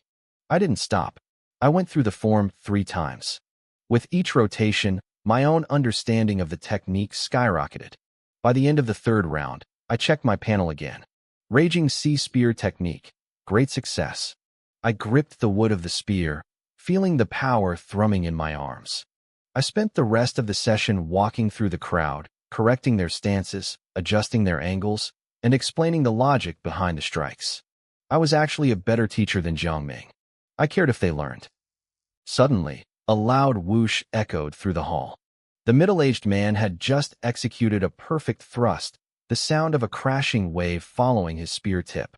I did it, he yelled, jumping for joy. I reached entry level. It was like a spark in a powder keg. Inspired, the others redoubled their efforts. One by one, they started finding the rhythm. I got it too, Song Fei shouted, his face red with excitement. He turned to me, throwing a punch into the air. Su Hong, you're a legend. If you don't become a professional instructor, it'll be a crime. The whole room nodded in agreement. For the first time in a week, they weren't frustrated. They were warriors. Jiang Ming had spent 7 whole classes teaching these people. In all that time, not a single person had managed to reach the entry level. Yet, in just 20 minutes, I had guided 4 martial artists to success. One of them was Song Fei, who had started the day with 0 knowledge. My teaching wasn't just effective, it was transformative. By the time the 7th martial artist successfully executed the technique, I slowly lowered my spear. I wiped the sweat from my forehead, feeling the exhaustion set in. My agreed-upon time as Song Fei's sparring partner was up. I looked at Song Fei. She had reached the entry level too. Originally, our arrangement was a simple transaction. She paid me to be her human punching bag. She had no obligation to bring me along to learn a grade C technique like the Raging Sea Spear, but she did it anyway. I believed in returning kindness with kindness. That's why I had been so meticulous in teaching her. Now that she had mastered the basics, I had no reason to stay. Is it over? Someone whispered. The group of martial artists lowered their spears, their faces filled with a sense of wonder. As I turned to leave, they looked at one another, then rushed forward to block my path. Young man, Su Hong, right? One of them said, his voice thick with gratitude. Thank you for being so patient with us today. Please, take this. It's not much, just a token of our appreciation. I have some for you too. Another added, reaching for his wallet. I froze, caught off guard by the gesture. I tried to decline, pushing their hands away, but they were insistent. In the end, I had no choice but to accept the money. When I counted it, I was stunned. It totaled 50,000 Blue Star coins. Su Hong, don't feel bad about taking it, one of them said firmly. With the quality of your teaching, 50,000 is actually a bargain. I nodded my thanks and walked out of the hall as they waved me goodbye. He's a genius, I heard one of them mutter behind me. If only we could hire him for a few more days. They turned to Song Fei. Song Fei, you came with him. You must be close, right? We're willing to pool our money to hire him. Song Fei looked at the closed door and shook her head with a bitter smile. She was the youngest among them, but because of her wealthy background, she had seen more of the world. She knew that the word genius didn't even begin to describe what I had done today. She also realized that I had been the most attentive to her as a way of settling the favor she owed me. Once the debt was paid, I was gone. Forget it, everyone, Song Fei said softly. A genius who can master a grade C technique to the micro level in less than an hour. Having him teach us even once was a stroke of incredible luck. The other martial artists went silent. They knew she was right. They stood there, feeling like they were waking up from a dream. My teaching was leagues better than anything Jiang Ming had offered. Just as they were reminiscing, the heavy doors swung open. Li Yin walked in, her voice cold and sharp. Still gossiping behind people's backs? My teacher taught you for 7 days straight. 7 days, and not one of you learned a thing. Your comprehension is pathetic, yet you have the nerve to complain about his teaching? The insults hit like a physical blow. The martial artists didn't take it lying down this time. Oh, so it's our fault, one snapped. The teaching was garbage. Do you think we're blind to his laziness? Exactly, another shouted. Someone else taught us for less than half an hour, and we made more progress than we did in a week with your teacher. It's not even close, a third added. It's like heaven and earth. Lian's face flushed with rage. She was about to snap back when Jiangming walked over. What's going on? Teacher, Lian pointed at the group. They're saying someone taught them for 30 minutes, and it was better than your entire week. Jiang Ming's brow furrowed. He knew he hadn't been putting in much effort, but he couldn't believe anyone in this small-town gym had a deeper understanding of the spear than he did. The gym owner was a rank 3, sure, but he was a saber user. Nonsense, Jiang Ming said coldly. You claim someone is better than me? Where is this person? Let me see this master for myself. He paused, a sneer forming on his lips. Or did you just make him up? Song Fei stepped forward, her eyes narrowing. He's my friend. He's already left. Jiang Ming let out a mocking laugh. Your friend? Listen, I admit I wasn't being entirely serious with you all, but no friend of a mere quasi-martial artist could ever hope to compare to me. That was the breaking point. Every martial artist I had just helped was now fuming. Song Fei didn't argue. She simply picked up a standard spear from the floor. Watch closely, she said. She lunged. The spear moved with a fluid, rhythmic power. As the sound of crashing waves echoed through the room, Lian's pupils shrank. She actually learned it. Jiang Ming was stunned for a second, but he quickly masked it with arrogance. I haven't seen you here the last few days. This must be your first time. That just means you have high natural talent.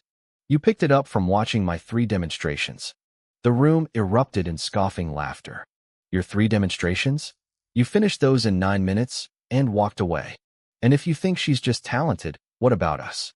Jiang Ming sneered. You? Your comprehension is too low for high-level techniques. Then open your eyes and look. One of the men roared. They all grabbed spears. One by one, they began to perform the Raging Sea Spear technique. The sound of the tide filled the hall as 6 different martial artists executed the forms with perfect entry-level precision. Jiang Ming and Li Yin stood frozen. Including Song Fei, that was 7 people. We followed you for 7 days and got nothing, a martial artist spat. He taught us for 30 minutes, and we mastered it. What do you have to say now? Jiang Ming's jaw twitched. He tried to find words, but they failed him. And since you look down on my friend so much, Song Fei added with a cold smile, you should know he's just a high school student. A quasi-martial artist who had never even touched a spear before tonight. He watched your lazy demonstration 3 times, mastered it to the micro level instantly, and then spent 30 minutes fixing your mess. Jiang Ming's face went pale. Impossible. That's absolutely impossible. Song Fei didn't say another word. She ran through the form again, the sound of the ocean roaring louder than before. Jiang Ming's mouth hung open. The ironclad proof was right in front of him. The group of martial artists didn't wait for an apology. They turned their backs on him and walked out of the training hall in a silent protest. Jiang Ming stood in the empty room for a long time. A quasi-martial artist, never touched a spear, micro-level in 1 night. He muttered to himself. What kind of monster is he? Li Yin was equally shaken. Teacher, they have to be lying. She had taken 2 days to reach the entry level, and she had been called a genius for it. To hear that someone had reached the micro-level and taught 7 others in under an hour was insulting to her entire reality. Then, she remembered something. Teacher, Song Fei said he was a student. Jiang Ming's mind raced through every famous young genius in Star City. He went through the names of the top high school prospects, the sons of powerful families, the rising stars. But no matter how hard he searched his memory, there wasn't a single name that fit the description of the boy who had just outclassed him. Jiang Ming couldn't find a single name in his memory that matched the description. He shook his head, trying to clear his mind. Forget it, he muttered. If he's really a student from this city, we'll cross paths eventually. When Li Ming recovers, and you all go to challenge the geniuses at Star City High, he's bound to show up. He patted Li Yin on the shoulder, trying to reassure her. Don't worry too much. Song Fei was probably exaggerating. Reaching the micro-level in less than 30 minutes? Even the monsters at the capital's top academies aren't that fast. He likely practiced the spear for a long time in secret. Just focus on your training. With your mastery of the Raging Sea style and your high vitality, there aren't many peers in this city who can stand against you. I walked down the dim street. the yellow glow of the street lamps casting long shadows behind me. My backpack felt heavy, but in a good way. I had just earned another 50,000. Combined with my previous savings, I had 210,000 credits. I adjusted the straps, feeling a sense of relief wash over me. Rent, school fees, everything that had been crushing my family was suddenly taken care of in a single night. In this world of martial arts, strength truly was everything. If you had power, you had wealth. I looked at the bulging bag and felt a cold determination settle in my chest. I never wanted to feel that helpless again. I pulled up my system panel as I walked. My vitality sat at 91.7, and my spirit was at 23. My Raging Sea Spear technique was at great success, while my other skills like Thunderbolt and Diamond Fist were at perfection. I had 35 martial points left to spend. Back at the martial arts hall, I had focused on teaching others, so my spear technique hadn't progressed. Plus, I didn't even own a spear. I realized I needed to buy a proper alloy weapon soon. The spear felt right in my hands.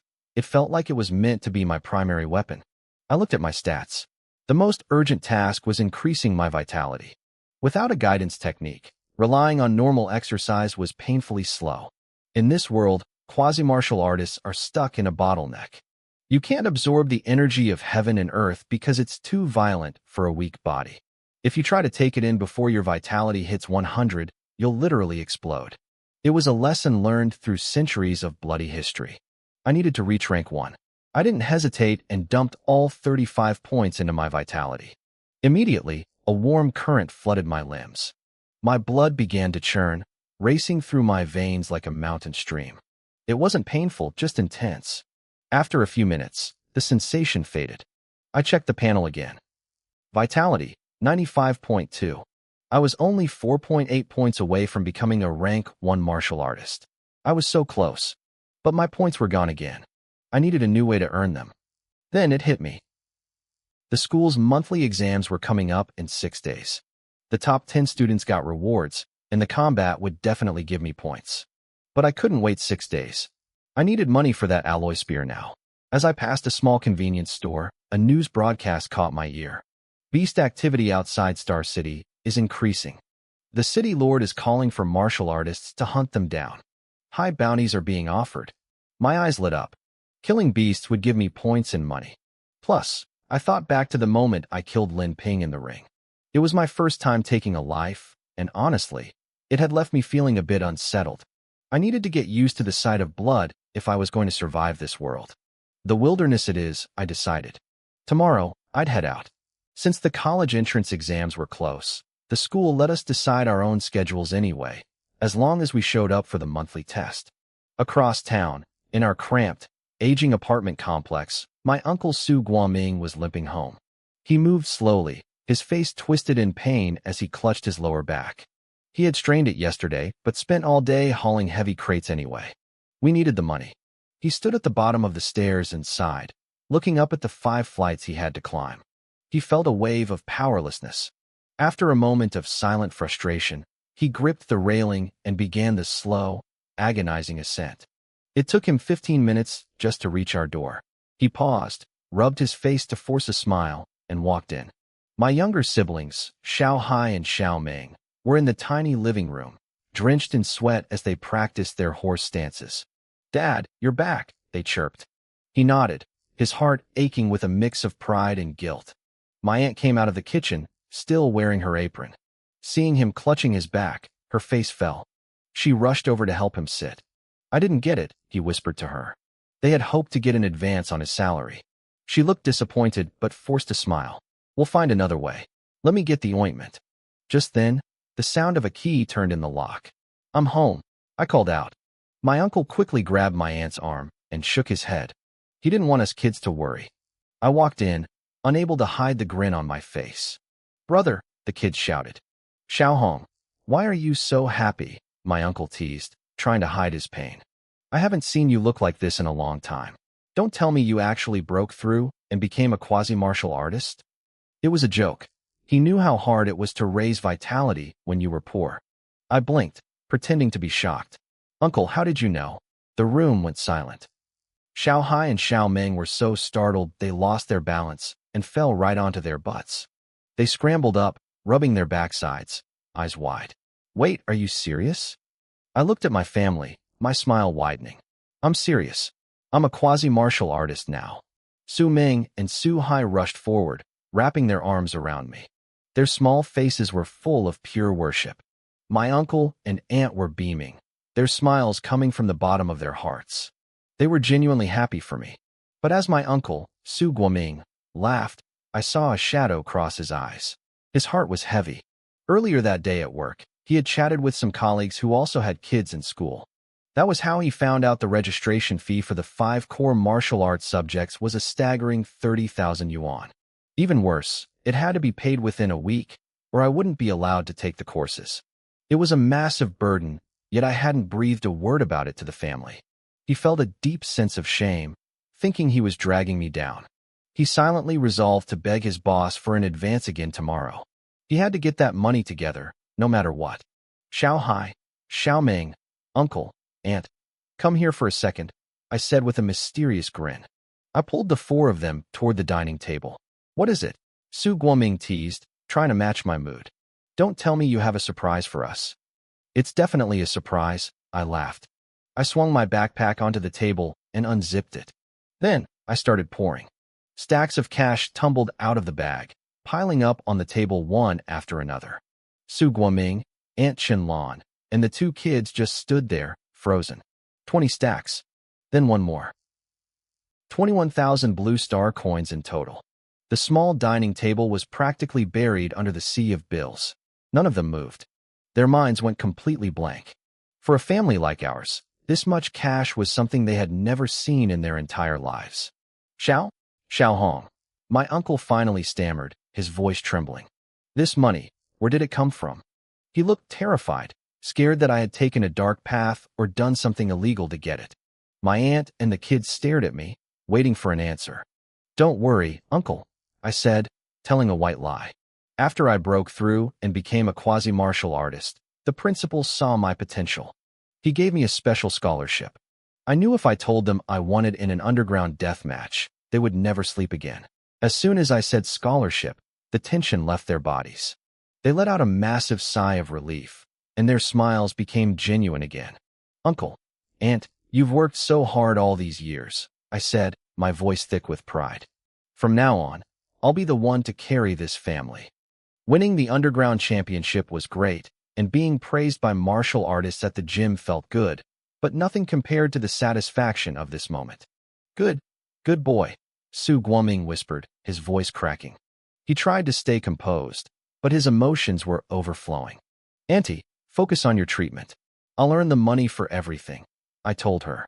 She covered her mouth, tears streaming down her face as she looked at me.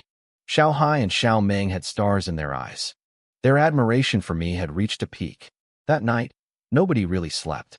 My uncle and aunt stayed up talking in their room, their voices full of wonder and relief.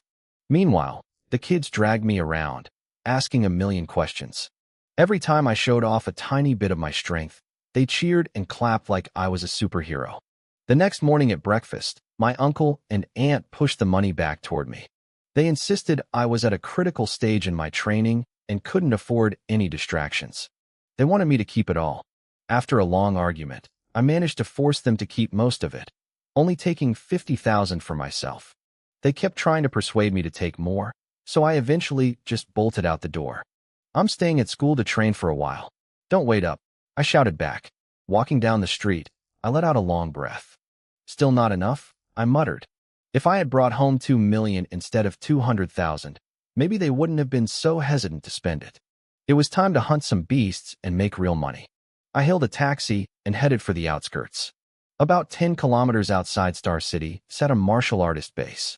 It was built shortly after the city was founded to provide services for hunters venturing into the wilderness. Because of the news yesterday, the place was packed. Everyone wanted a piece of the bounty. The entrance was a mess of traffic. I saw martial artists arriving alone or in small teams. I hopped out of the cab and sighed at the massive crowd. It took me half an hour just to get inside the base. The building had massive transparent glass walls, offering a clear view of the wasteland outside. I noticed a crowd gathered around a giant LED screen. Near the exit to the wilderness, Hunters were trickling back in, covered in blood and grime.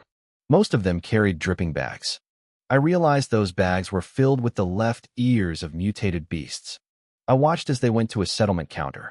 The staff would dump out the ears, identifying the species and rank. 3 Tier 1 low-level beasts. I heard a clerk call out. I turned my attention to the bounty screen. Unranked beasts, 300 coins. Tier 1 low-level, 1,000 coins. Tier 1 mid-level, 3,000 coins. Tier 1 high-level, 5,000 coins. The note at the bottom was clear. No left ear, no pay.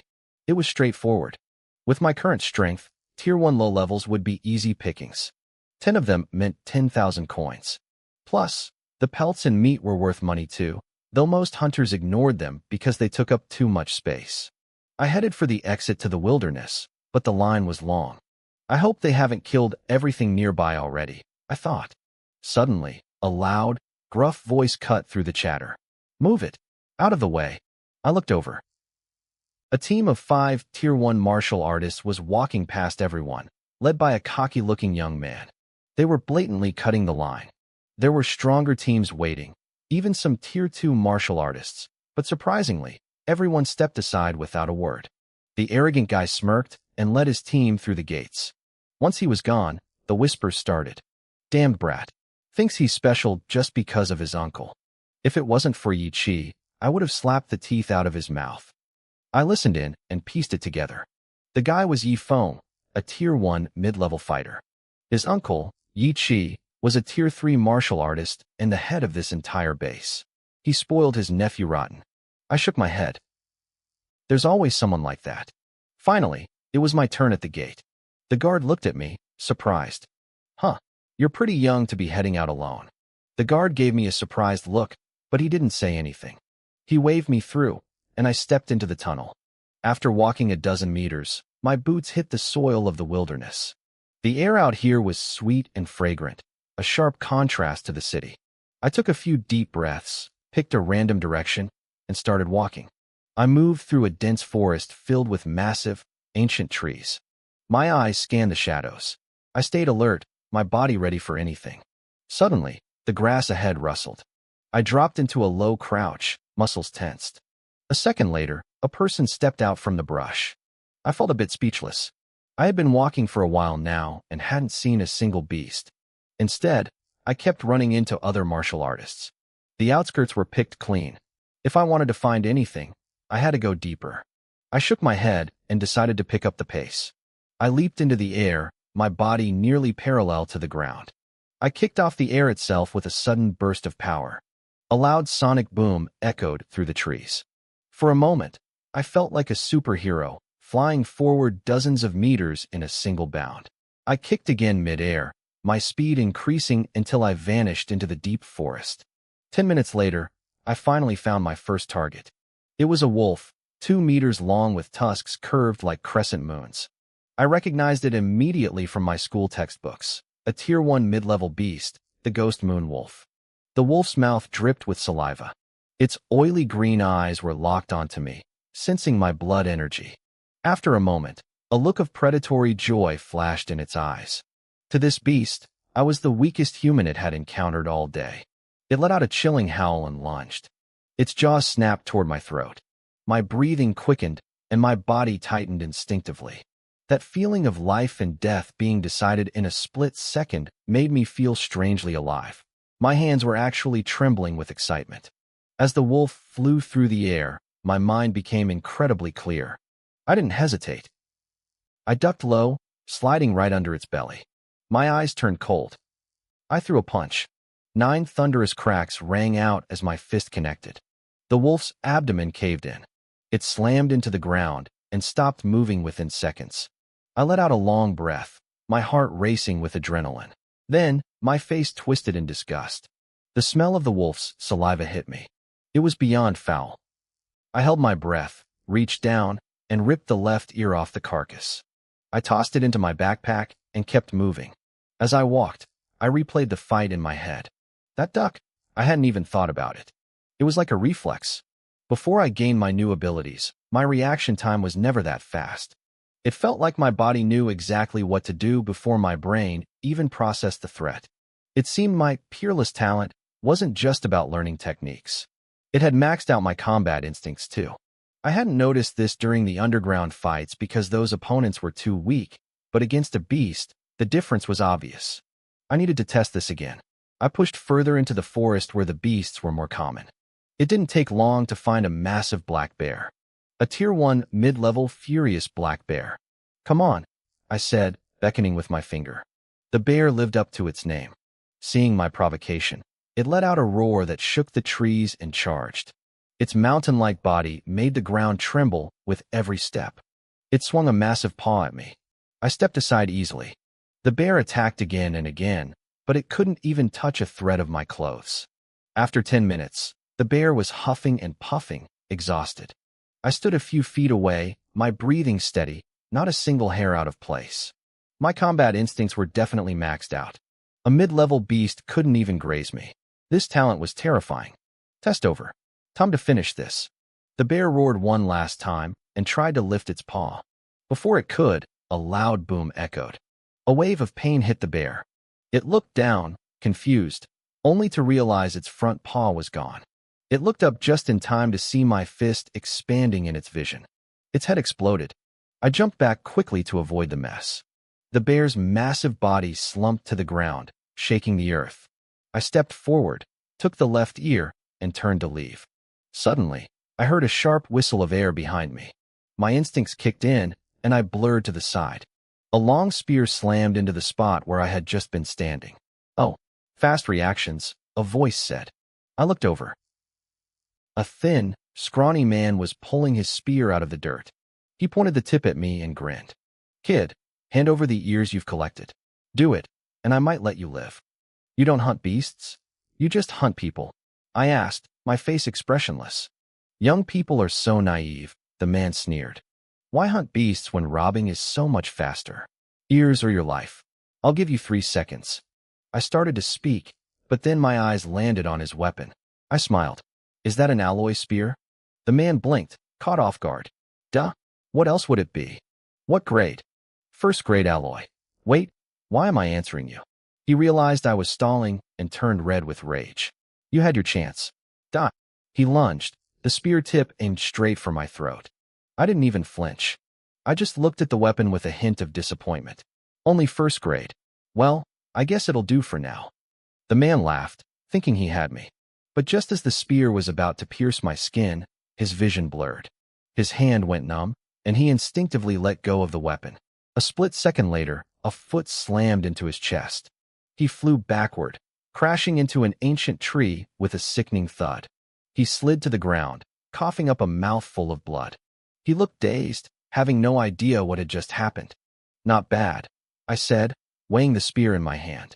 "Alloy weapons really do feel better than the wooden ones at school." The man swallowed hard. He realized he had messed with the wrong person. "Look, kid, I lost. The spear is yours. Consider it a gift." "Is that so? You're actually a pretty nice guy," I replied.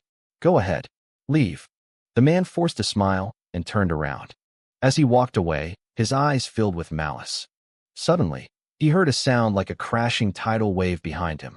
He started to turn, but before he could see anything, the spear whipped through the air. It struck him with such force that his chest collapsed instantly. He was sent flying, tumbling across the dirt. He looked up at me as I walked toward him, spear in hand. "You," he wheezed, blood leaking from his lips. "You said you'd let me go." The skinny man looked up at me, his eyes wide with disbelief. He struggled to lift his head, gasping for air. I looked down at him and gave him a bright, cheerful smile. "I lied," I said softly. His eyes bulged. I could see the pure hatred burning in them as he tried to force out one last word. I didn't give him the chance. I lunged forward, and the spear tip tore through his heart. The light in his eyes faded instantly. His head hit the dirt with a heavy thud. I stood over the body, waiting for the rush of adrenaline or the wave of nausea. It never came. When I killed for the first time, I felt a tremor in my soul, a physical sickness that made my stomach churn. Now, nothing. I had changed. I noticed the backpack the man was wearing and pulled it off his corpse. When I zipped it open, my breath caught. Inside were at least 20 left ears from various ferocious beasts. He wasn't lying about one thing. Killing and robbing really was the fastest way to get rich. I packed the ears away. A part of me realized how much I could gain by doing this, but I shook the thought away. I wouldn't kill someone without a reason or a grudge. I wasn't that desperate. Not yet. I started to walk away, then slapped my forehead. I turned back and quickly searched the rest of his body. Almost forgot to loot the corpse. I muttered. I found nothing else of value. I'd have to remember for next time. I was still a bit of a rookie at this. As I trekked deeper into the woods, I pulled up my system panel. My martial points had reached 38. Without a second of hesitation, I dumped all 38 points into my blood chi. A violent shudder ran through my body. That familiar, surging heat flooded my veins. My blood chi climbed from 95.2 to 99. I was only 1 point away from breaking through to a rank 1, 5-fold martial artist. I couldn't wait. Not only would my strength skyrocket, but I'd finally be able to practice advanced guidance techniques. I looked at the D-grade alloy spear in my hand. I really had to thank that guy for the ambush. With a real weapon, I could finally push my great success level Raging Sea Spear technique toward the perfect realm. But first, I needed a target to test the blade. That night, I found a secluded cave. I hauled a massive boulder over to block the entrance and lit a small campfire. I checked the panel again. My martial points were back up to 32 after a few more kills. It was time. I licked my lips and funneled the points into my blood chi. The moment the number hit 102.2, my body exploded with power. My blood felt like a crashing tidal wave, roaring through my arteries. My skin turned scalding hot, and my limbs felt like they were being forged in a furnace. Crack. My muscles swelled so rapidly that my sleeves tore open, exposing arms corded with thick, bulging veins. It took several minutes for the intensity to fade and for my muscles to settle back into a lean, powerful frame. Rank 1, 5-fold. I clenched my fists, feeling a level of strength that made my previous self look like a child. This feeling, this constant evolution, was becoming an addiction. Over the next 4 days, I became a ghost in the forest. I hunted relentlessly. By the end of it, my Raging Sea Spear technique finally hit the perfect realm. Every time I thrust the spear, the air itself seemed to roar like a tsunami. I could shatter the spine of a mid-stage rank 1 beast with a single strike. I was no longer the soft high school student who had entered these woods. My eyes were cold, my movements sharp and predatory. I looked like a veteran hunter who had spent years in the wild. On the 4th day, I stopped in my tracks. Slithering in front of me was a black jade giant python, nearly 20 meters long. It flicked its tongue, its golden eyes locked onto me. This thing was at the absolute top of the food chain for rank 1 beasts. It moved faster than something that size should.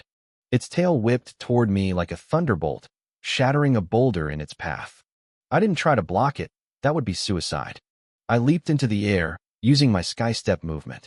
Mid-air, I lunged. The alloy spear became a blur, piercing straight through the python's left eye. Blood sprayed everywhere. The beast roared in agony, lashing out blindly with its tail. I smirked, yanked the spear out, and retreated. The python's own tail slammed into its head where I had just been standing. It dazed itself, and I didn't waste the opening. I surged forward again, blinding its other eye. I spent the next 10 minutes playing a deadly game of cat and mouse. Every time it slowed down, I'd dart in and leave another wound. Eventually, the massive creature collapsed, unable to even lift its tail. I stepped in and finished it. My heart was hammering against my ribs. It looked easy, but one mistake would have left me a smear on the ground. My eternal peerless talent was the only reason my combat instincts were this sharp. I looked at the mountain of meat and realized pythons don't have ears to collect for the bounty. Then, I saw it, a single scale on its forehead that glowed brighter than the rest. I dug it out. My alloy spear couldn't even scratch it. This was high-grade material, worth a fortune if I sold it to an armorsmith. I stuffed the scale and a few regular ones into my bag. My backpack was bulging, stuffed to the brim with over 80 beast ears. It was time to head back and cash in. On the way out of the forest, I passed other martial artists. They saw my bloody clothes and my overflowing bag, and I saw the greed in their eyes. But when they looked into my cold stare, they backed off. They knew a hard character when they saw one. But then, A group of 5 blocked my path. I recognized the leader immediately, Yifeng. I didn't want trouble, so I tried to pivot and take another route. Stop right there, Yifeng barked. I didn't stop. I kept walking. Yifeng's face darkened. He gestured to the men with him. A large, middle-aged man stepped forward, eager to please his boss. He had been riding Yifeng's coattails all week, robbing weaker students. He looked at me, seeing only a lone teenager, and grinned. Young Master Yi, he's just a kid. Let me handle this. Most people in this forest were weak. They didn't want to fight, so they just handed over a portion of their beast ears to buy a moment of peace. The middle-aged man stepping toward me had been following Yifeng like a loyal dog. He hadn't killed a single beast himself all week, yet his backpack was overflowing with stolen loot. He was desperate to stay in Yifeng's good graces, and seeing me defy his boss gave him the perfect chance to show off. Yifeng nodded, a cruel smirk playing on his lips. Fine. You take him. Don't kill him, though. Just cripple him. Consider it done, the man barked. He lunged forward, his heavy boots thumping against the forest floor. He closed the gap in seconds, throwing a massive punch aimed straight for my spine. He thought I was an easy target. He was wrong. I had sensed him the moment he moved. I spun on my heel, the alloy spear in my hand becoming a blur of cold steel. Before he could even register the movement, my spearhead tore through his chest, piercing his heart with surgical precision. The man froze. He looked down at the shaft growing out of his chest, his eyes wide and vacant. His throat worked, trying to squeeze out a final word, but blood flooded his lungs. He could only make a wet, gurgling sound. I ripped the spear out. He collapsed like a sack of wet flour, silent and still. I started to walk away, then stopped. I looked at the man's backpack, the one stuffed with stolen beast ears. I didn't hesitate. I grabbed it, slung it over my shoulder, and vanished into the shadows of the deep forest. It happened so fast that Yifeng and his 3 remaining lackeys just stood there, stunned. 1 second their friend was gloating, the next, he was a corpse. That guy was a mid-level rank 1 martial artist. One of the men stammered, his voice trembling. And he just died? Shock turned into pure, cold dread. They looked at the spot where I had disappeared, their faces pale. Damn it, you dare kill my man. Yifeng finally snapped out of it, his face flushing deep red with rage. And he took the bag. You're dead meat. He turned to the remaining 3, his teeth bared. Follow me. We're going to find him and kill him. The 3 martial artists hesitated. They were roughly the same strength as the man I had just gutted. Sure, their friend had been careless, but it took real power to kill someone that quickly. More importantly, a kid this strong at this age had to be a genius from Star City High. Robbing students was one thing, but murdering a top-tier talent? If the school found out, they were finished. Young Master Yi, one of them whispered, that kid is probably a genius. If we kill him. Yifeng whirled around, his eyes burning with a terrifying intensity. The man instantly shut his mouth. So what if he's a genius? Yifeng hissed. This is the wilderness. We kill him, toss him into a beast's mouth, and he's gone. Nobody finds a body, nobody knows a thing. The 3 men shared a look and slowly nodded. Move, Yifeng commanded. They gave chase, but after a few minutes, they realized they couldn't keep up. My speed was on a different level. As the distance grew, Yifeng's frustration boiled over. He cupped his hands and screamed into the dark trees. Kid, I've seen your face. Drop that bag right now, or I swear to God, I'll kill your entire family. I stopped dead in my tracks. I turned my head slowly, my eyes burning with a sudden, violent light. Yifeng had tried to rob me, and after I defended myself, he decided to threaten the only people I cared about. My siblings. My home. He had just signed his death warrant. I didn't say a word. I turned back and accelerated, disappearing completely into the darkness. Screw it, Yifeng screamed, kicking a tree. His men stayed silent, terrified of his temper. After a moment, Yifeng turned back toward the edge of the forest. He took the bags, so he has to go back to the base to cash them in. We'll head to the entrance and intercept him there. Move out. One of the men looked at the darkening sky. Young master, it's night. The beasts get aggressive. Maybe we should wait until morning. No, Yifeng barked. If we wait, he'll slip away under the cover of night. We're going now. They started trekking through the gloom, Yifeng cursing my name with every step. The three martial artists were just as miserable. They had been enjoying an easy week of bullying, and now they were forced into a dangerous night march because of some brat. If I see him again, I'm the one who's going to gut him, one of them grumbled. Don't get ahead of yourself, another replied. If that useless idiot hadn't let his guard down, we wouldn't be in this mess. They kept bickering, their voices echoing through the trees. Suddenly, a shadow exploded from the brush. A spear flashed like lightning, driving straight through the heart of the man who had just spoken. The attacker didn't linger. Before the body even hit the ground, the shadow had vanished back into the foliage. It was too fast, too clean. Yifeng and the others didn't even have time to raise their weapons. They stared at their companion, now a cooling corpse on the forest floor. It's him. That kid. Yifeng's voice cracked with a mix of rage and terror. He realized then that I hadn't run away. I was hunting them. The remaining two martial artists felt the hair on their necks stand up. They weren't the predators anymore. They were the prey. Faster. Get out of this hellhole. Yifeng choked out, his bravado crumbling. They stopped talking. They stopped cursing. They moved in a tight formation, eyes darting frantically toward every rustle in the leaves. Suddenly, a loud crack echoed from the left. They spun around, weapons raised, hearts hammering against their ribs. They stared into the darkness for 10, 20 seconds. Nothing happened. I was toys with them, shredding their nerves bit by bit. I'm going to kill him. I'm going to kill him. Yifeng muttered, his voice trembling. Why won't he just come out and fight like a man? Right, brother? He waited for a response. None came.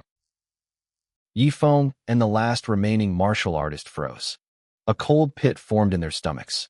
They slowly turned around. Thud! The third man was lying on the ground, a fresh hole in his chest. He was dead before he could even scream. Damn it! Damn it all! Yifeng shrieked, his mind snapping. The last guard grabbed his arm, his face white as a sheet. Young master, stop screaming. We have to go. Now. They bolted. They ran until their lungs burned, desperate to reach the light of the base. But after a few hundred yards, they skidded to a halt. Standing in the middle of the path, bathed in the faint moonlight, was a lone figure holding a spear. It was me. Yifeng let out a shaky breath, a manic grin twitching on his face. So, you're finally done hiding? You're not going to ambush us anymore. The last guard leveled his sword at me, his eyes locked on my every move. I looked at them, my expression cold and empty. To me, they were already dead. There are only two of you left, I said quietly. I don't need to hide anymore. I wasn't going to give Yifeng a quick death. Not after he threatened my family. You think you're special? Yifeng spat, his voice rising in a desperate fury. I'll show you who you're messing with. Yifeng lunged at me, his body blurring with speed. The last remaining guard followed close behind him, desperate to end this. I didn't back down. I tightened my grip on my spear and thrust it forward, meeting Yifeng's strike head-on. The impact vibrated up my arms. Yifeng's face paled.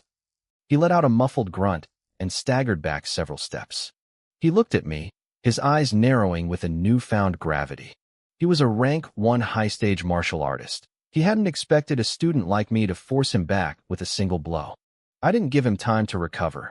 Sensing the opening, I ignored Yifeng and pivoted toward the guard. My spear movements became wide and aggressive, heavy with a suffocating pressure. Within seconds, I found an opening and drove the blade home. The guard collapsed. I flicked my wrist, sending a spray of blood from the spear tip onto the grass.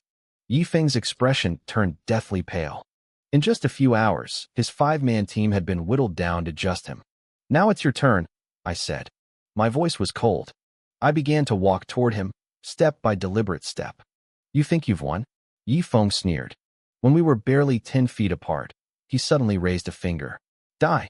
A sharp burst of energy shot from his fingertip, traveling at a terrifying speed toward my chest. My instinct screamed. I twisted my body midair, feeling the wind of the projectile brush past my ribs. The energy blast hit a massive tree behind me, snapping the trunk in half like a dry twig. My pupils shrunk. I felt a surge of genuine caution. Yifeng let out a jagged laugh. This is a grade B martial technique. The void-piercing finger. My uncle, the base commander, taught it to me himself. He looked confident again. Most martial artists hunting out here came from humble backgrounds and only had access to low-grade techniques. Even a rank 2 martial artist would struggle against this move. You should have stayed hidden like a rat, Yifeng barked. Now that you've shown your face, you're dead. He began firing again. Beams of white energy streaked through the air like lethal ribbons. I was forced to dodge repeatedly, unable to get close enough to use my spear. Peasant, you're nothing but a lucky peasant. Yifeng mocked. He thought he had the upper hand. He didn't notice that every time he fired, my eyes were locked onto his hand. I was watching the flow of his energy, the positioning of his fingers, and the rhythm of the release. I was analyzing everything. A few minutes later, Yifeng fired another shot. This time, I pretended to be exhausted. My reaction was a split second too slow. The beam was inches from my chest. Got you, Yifeng grinned. But then, I dropped my spear. I raised my own finger and pointed it directly at his incoming blast. Zap! A near-identical beam of energy erupted from my fingertip. The two attacks collided in midair, exploding with a violent crack before vanishing into smoke. Yifeng froze. His jaw dropped. What, how? How do you know the void-piercing finger? He didn't want to believe it. He fired again. I fired back, matching him blow for blow. As I did, I tilted my head, refining the technique in my mind with every shot. You're learning it. Yifeng shrieked, his voice cracking with pure terror. You're learning it right now? It wasn't just shock anymore. It was soul-deep fear. It had taken him a full month under a master's guidance just to reach the basic level of this grade B technique. His uncle had called him a genius for it. Yet here I was, mastering it in the middle of a life-and-death struggle. He looked at my indifferent face and felt a chill run down his spine. He realized he hadn't just ambushed a student. He had provoked a monster. He started to back away, firing desperate shots to keep me at bay while he tried to flee toward the forest edge. But my energy was changing. I pointed my finger again. This time, the beam was twice as thick and twice as fast.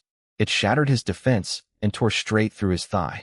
Yifeng screamed and tumbled to the ground, clutching his bleeding leg. Proficient level. He gasped, looking at me like I was a ghost. You reached the proficient level in minutes? You're not human. I kept walking. He saw the killing intent in my eyes and began to shake. Don't kill me. My uncle will hunt you down, he sobbed, sweat pouring down his face. Wait, I'll give you the manual. It's right here in my pocket. Just let me go. I'll never bother you again. If I kill you, I said softly, it's mine anyway. I didn't let him speak again. I fired several beams in quick succession, piercing his heart and his forehead. He slumped over dead. I didn't feel any remorse. The moment he threatened my family, his life was forfeit. I knelt down and searched his body. My hands didn't shake anymore. I was becoming an expert at this. I pulled a small book from his jacket. Void-piercing finger, grade B. A small smile touched my lips. My innate talent was incredible, but having the actual manual would allow me to push this technique even further. I tucked it away and grabbed the 5 heavy bags of monster materials his team had collected. Each one was worth a fortune. By the time the sun began to peek over the horizon, I was trekking back toward the base, carrying 6 massive backpacks. Suddenly, a mutated black bear lunged from the brush, roaring in fury. I didn't even reach for my spear. I simply raised a finger. A beam of energy the size of a man's arm tore through the air, punching a clean hole through the bear's heart. It dropped instantly. Perfected, I whispered. The void-piercing finger is finally at the perfect level. The power was incredible. I finally had a reliable mid-range attack that was nearly impossible to dodge. I looked up and saw the silhouette of the martial artist base in the distance. I stopped for a moment, thinking about my next move. I pulled the void-piercing finger manual from my pocket one last time. My heart hardened. I didn't hesitate. I struck a match and watched the pages turn to ash. Yifeng, the man I had just killed, was the leader of this martial artist base. He was a rank 3 powerhouse. Right now, I couldn't afford to provoke someone like that. If any evidence linked me to his death, I was finished. Caution was my only shield. Besides, I had already reached the perfect level with the technique. The physical book was useless to me now. I adjusted the straps of the 6 massive backpacks and began the long trek back. The sun was just starting to crest the horizon when I reached the martial artist base. Even at dawn, the place was a sea of people. It had been several days since the hunting season began, and weary warriors were finally returning from the wilderness. The settlement point was packed. I watched as a group called the Thunder Squad handed over 4 bags to the staff. They were well known around here. A crowd gathered to watch their tally. 67 rank 1, low-tier beasts. 12 rank 1, mid-tier. Total value, 230,000 blue star coins, the staff member announced. The crowd erupted in whispers of envy. Thunder Squad is insane. Only a few days and they killed that many, one man muttered. 4 full bags. That's more than I make in 3 months, another added. Even the staff member smiled. You guys have brought in the most materials I've seen all week. The members of the Thunder Squad puffed out their chests, soaking in the admiration. Holy crap! A shout rang out from the base entrance, loud enough to echo across the entire plaza. Everyone turned to look. Then, the silence became deafening. I walked through the gates, my clothes soaked through with dried monster blood. I looked like a mess, clutching my spear, but it was the load on my back that stopped everyone's breath. I was carrying 6 bulging backpacks. They were so full that fresh blood was still dripping from the seams, staining the ground behind me. Are those all monster ears? Someone whispered. 6 bags? How many did he kill? He's alone. And look at his face. He looks like a high schooler. The Thunder Squad stared at me, their pride evaporating. They must be unranked beasts, someone suggested, trying to make sense of it. Quantity over quality. Even if they are unranked, another countered, there are 6 bags of them. And he's just one kid. The skeptics shut their mouths. Killing that many monsters solo, regardless of rank, was a feat of madness. Most people assumed I had spent my time slaughtering the weakest creatures in the forest just to fill the bags. After all, the 5-man Thunder Squad only had 4 bags. I ignored the stares and walked straight to the settlement counter. The crowd parted like the Red Sea. The staff member's eyes went wide. He didn't wait for me to speak. He scrambled over to help me unload. Sir, please, let me take those for you, he said, his voice dripping with respect. The other martial artists exchanged looks.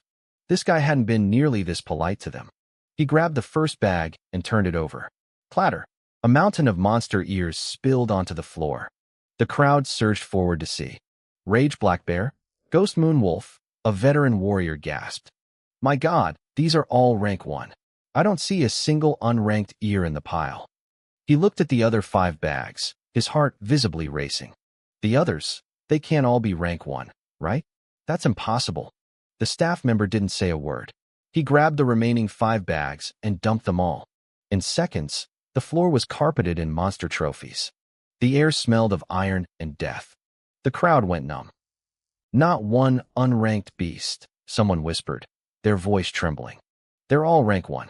There are mid-tiers. Wait, are those high-tier ears? They looked at me like I was a ghost. Then, a sharp-eyed man screamed.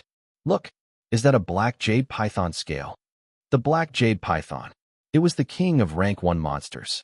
The staff member picked up the heavy, shimmering scale, his hands shaking slightly. He inspected it and nodded. It is. This is definitely from a black jade python. The plaza exploded. That was a creature most squads ran away from on sight.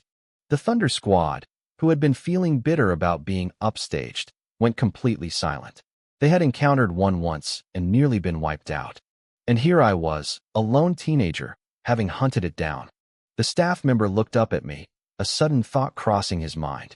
The python has a unique gold and silver scale on its forehead. Did you happen to find it? I reached into my pocket and pulled out the iridescent scale. Yes, that's the one, he shouted, his face flushing with excitement. The base has a standing high price order for these. Will you sell it? How much? I asked. He held up a finger. 10,000 blue star coins. I blinked. A single high-tier monster ear was only worth 5,000. This one scale was worth double that. But considering how dangerous that snake was, it made sense. Deal, I said. All right, give me a moment to finalize the count. He worked quickly, but his hands were still trembling. When he finally looked up, his face was pale with shock. Final tally, he announced, his voice carrying across the silent plaza. 72 rank 1 low-tier beasts. 83 rank 1 mid-tier beasts. 17 rank 1 high-tier beasts. Plus the black jade python scale. He swallowed hard. Total value, 416,000 blue star coins. The crowd went ballistic. 400,000? I haven't made that much in 6 months. I'm only a low-tier rank 1. It would take me 2 years to kill that many. Is this what a genius looks like? I give up. I'm retiring. The Thunder Squad members just shook their heads. Any thought of competition was gone. They had 5 people and made 230,000. I was 1 person and I had doubled their haul. I was a monster. The transfer hit my phone almost instantly. I checked the screen, 416,000. My heart hammered against my ribs. I had done it. My family was safe. I turned to leave, and the crowd scrambled to get out of my way, their eyes filled with awe. But just as I reached the exit, a massive boom shook the building. A figure smashed through a second-story window, landing in the center of the plaza with a roar of pure fury. "Nobody moves," the man screamed. "Lock down the base. No one leaves until I say so. Not a single fly gets out of here." The shout echoed through the plaza, plunging the entire crowd into a dead silence. I looked up and saw the man who had just crashed down. It was Yi Chi, the head of the entire base. The other martial artists looked around, confused and nervous, as staff members scrambled to block every exit. One man finally found his voice and asked cautiously, "Chief Yi, what happened?" Yi Chi stood in the center of the floor, his eyes scanning the crowd with a freezing glare. "My nephew, Yi Feng, has been murdered," he growled. The room erupted in a collective gasp. Yi Feng was dead? It was no wonder Yi Chi was in such a murderous rage. But as I looked around, I saw something else in the eyes of the other martial artists. They were desperately suppressing smiles. Everyone knew Yi Feng. He had spent the last few weeks robbing almost everyone in the wilderness. If it weren't for his uncle's position, someone would have killed him a long time ago. To them, this was justice. "Starting now, everyone gets searched," Yi Chi announced, his voice cold.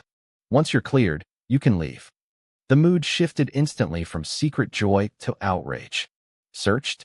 On what grounds?" someone muttered. "Just because your nephew died, we all have to be searched? That's not right," another man shouted, emboldened by the crowd. "Chief Yi, this search." Yi Chi didn't let him finish.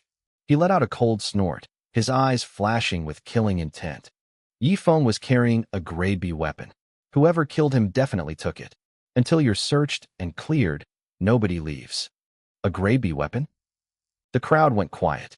Yi Chi was truly wealthy to give his nephew something that valuable. But even so, the thought of being frisked like criminals left a bitter taste in their mouths. Still, looking at the fury on Yi Chi's face, nobody dared to speak up again. They knew if they refused now, they wouldn't live to see tomorrow. The staff began moving through the ranks, searching the martial artists one by one. Yi Chi stood to the side like a hawk, his eyes boring into every face. Suddenly, his gaze drifted toward the exchange counter. He saw the mountain of beast ears I had just turned in. "Who killed all these?" Yi Chi asked sharply. Every head in the plaza turned toward me. The staff pointed me out, and Yi Chi's heavy, oppressive gaze landed squarely on my face. When he saw how young I was, a flicker of surprise crossed his eyes. He walked over, frowning. "You're a low-tier rank 1, he said, his voice dropping an octave. "You killed all these beasts yourself?" He paused, his tone turning icy. "I think you killed my nephew and robbed his bag. You were bold enough to come back here and settle the loot, weren't you?" The other martial artists looked at me with pity. I was a dead man. "Search him. Now," Yi Chi barked. A staff member stepped toward me, but I didn't let him get close. I leveled my spear at his chest. He froze instantly. The crowd gasped. They couldn't believe I was actually resisting. "You dare refuse?" Yi Chi's face twisted with rage as he stomped toward me. Before he could speak, I looked him in the eye, my face expressionless. "I am a student at Star City First High." That single sentence made Yi Chi stop in his tracks. He looked at my young face, then back at the mountain of beast ears. I could see the hesitation in his eyes. A student from First High who could kill that many beasts was a certified genius. He didn't care about offending the average martial artist. But offending a future powerhouse was a different story. His expression softened slightly, though his voice remained firm. My nephew is dead. I have to conduct this search. But I won't make you do it for nothing. Cooperate with me, give me some face, and I'll give you 10,000 blue star coins as compensation. How about it? I furrowed my brow, acting as if I were offended and debating whether to accept. Yi Chi's eyes narrowed. He held up 3 fingers. 30,000. I waited a beat, then gave a reluctant nod. Fine. The search was quick. The staff member checked me thoroughly and shook his head at Yi Chi. Fine. You're clear. Get out, Yi Chi said, waving his hand dismissively. He signaled someone to transfer the 30,000 coins to my account. I didn't rush. I stayed calm, took a slow shower, and changed into clean clothes before finally walking toward the exit. Seeing how composed I was, Yi Chi finally looked away, his suspicion of me completely gone. Keep searching. I heard him roar behind me. Nobody leaves until I'm satisfied. The moment I stepped out of the base, my heart started hammering against my ribs. My face was a mask of stone, but inside, I was reeling. Thank God I was careful. If I hadn't burned that grade B skill book before coming back, I'd be a corpse right now. Yi Chi was smart, but he would never imagine that someone could master a grade B technique to the perfect realm in just a few hours on the walk back. I hailed a taxi and watched the base disappear in the rearview mirror. I was officially a rank 1 martial artist now. My next stop was the Martial Arts Association to pass the official exam and get my hands on a breathing technique. I pulled up my status panel. Name, Su Hong. Talent, Eternal Unparalleled, Blood Chi. 103. Mental Power, 23. Constitution, Mortal Body, 6%. Skills, Raging Sea Spear, Great Success. Thunderbolt Punch, Perfect. Vajra Punch, Perfect. Floating Light Palm, Perfect. Sky Step, Perfect. Martial Points, 534. My blood chi had gone up by 0.8 in 4 days. It made sense. I had spent every waking hour fighting for my life. But what really surprised me was my constitution. It had jumped from 3% to 6%. I realized it must have been the breakthrough to rank 1 that caused the jump. I felt a bit frustrated, though. A major breakthrough only gave me 3%. Without the system, reaching 100% would be impossible. No wonder special constitutions were so rare. I looked at my 534 martial points. It felt like a fortune. To reach mid-tier rank 1, I needed 200 blood chi. If I poured everything into it, I'd be halfway there. But between my blood chi, my mental power, and my constitution, these points were going to disappear fast. I took a deep breath. I had the money, I had the points, and I had the talent. My journey was just beginning. I needed to test a theory. I pulled up my status panel and funneled a single martial point into my constitution. The number shifted from 6% to 6.1%. I felt it immediately. A tiny surge of strength rippled through my muscles. It was subtle, but it was there. This was a game changer. Blood chi was just a benchmark for rank, but constitution was raw power. If I wanted to be a real fighter, this was where the real investment needed to go. The math was brutal, though. Every 0.1% cost me 1 point. To reach 100%, I'd need nearly 1,000 points. I tried the same with my mental power. It jumped from 23 to 23.1. Another 10-to-1 ratio. I had no idea how high my mental power needed to be to become a telekinetic, but I knew I needed to find out soon. I looked at my points and made a decision. Constitution was the priority. I dumped 300.5 points into it instantly. The effect was violent. Sitting in the passenger seat of the taxi, my body suddenly convulsed. It felt exactly like my rank 1 breakthrough, only more intense. My muscles bulged, stretching my skin until it burned. My clothes groaned under the pressure, the seams screaming as they threatened to snap. I transformed from a lean teenager into a mountain of muscle in seconds. My face stayed youthful and handsome, but my body looked like it belonged to a heavyweight champion. It was a terrifying contrast.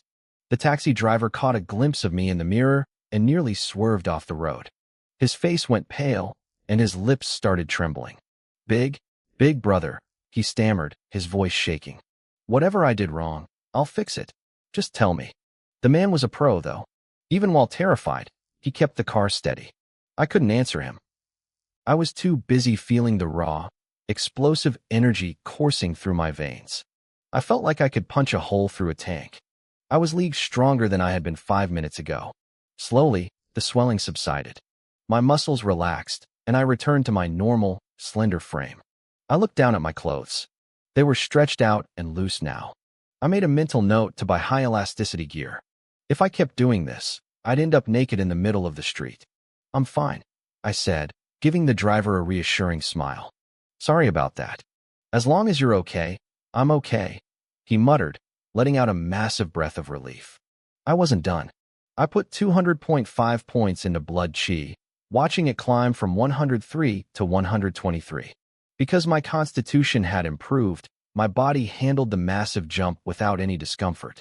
Finally, I threw my remaining 34 points into mental power, bringing it up to 26.5. My mind cleared instantly. The exhaustion from days of hunting in the wilderness evaporated. I felt sharp, focused, dangerous. By the time I reached the Martial Arts Association building downtown, I felt like a new person.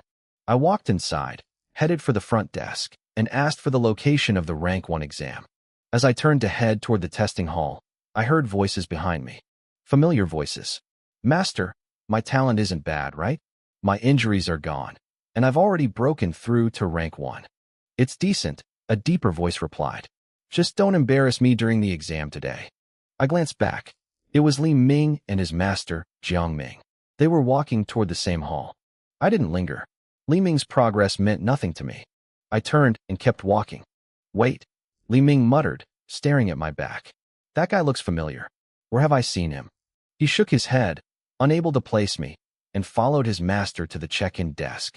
When the receptionist pointed them toward the same hallway I had taken, Jiang Ming looked surprised. A Rank 1 martial artist at that age? Jiang Ming whispered. Li Ming frowned. His master noticed his reaction and immediately seized the chance to humble him. See that? Don't get cocky just because you broke through. That kid looks like he's still in high school, and he's already at your level. I just started training late, Li Ming snapped, his ego bruised. If I had started at his age, I'd be twice as strong. Besides, real martial arts is about combat power. With my mastery of the Thunderbolt Punch, I could drop a student like him in one hit. Jiang Ming sighed. He had hoped the loss at the underground ring would have changed Li Ming, but the breakthrough had brought back all his arrogance. He knew if he pushed the subject, Li Ming would probably try to pick a fight with the boy just to prove a point. Enough talk, Jiang Ming said. Go take the test. I arrived at the testing area and found a spot against the wall. A few middle-aged men were already there, waiting their turn. They looked at me with a mix of awe and jealousy. For them, this exam was a desperate struggle they had failed multiple times. For a genius, like me, it looked like a walk in the park. Li Ming walked in a moment later. He saw me looking and gave a cold snort. He was clearly waiting for me to fail so he could feel superior again. An official stepped forward to announce the rules. The exam consists of 2 parts, blood chi and combat power. You need 100 blood chi to qualify. For combat power, we take the average of 3 strikes. If your score is over 1,000, you pass. The testing began. The middle-aged men went first. First candidate, Fanjia.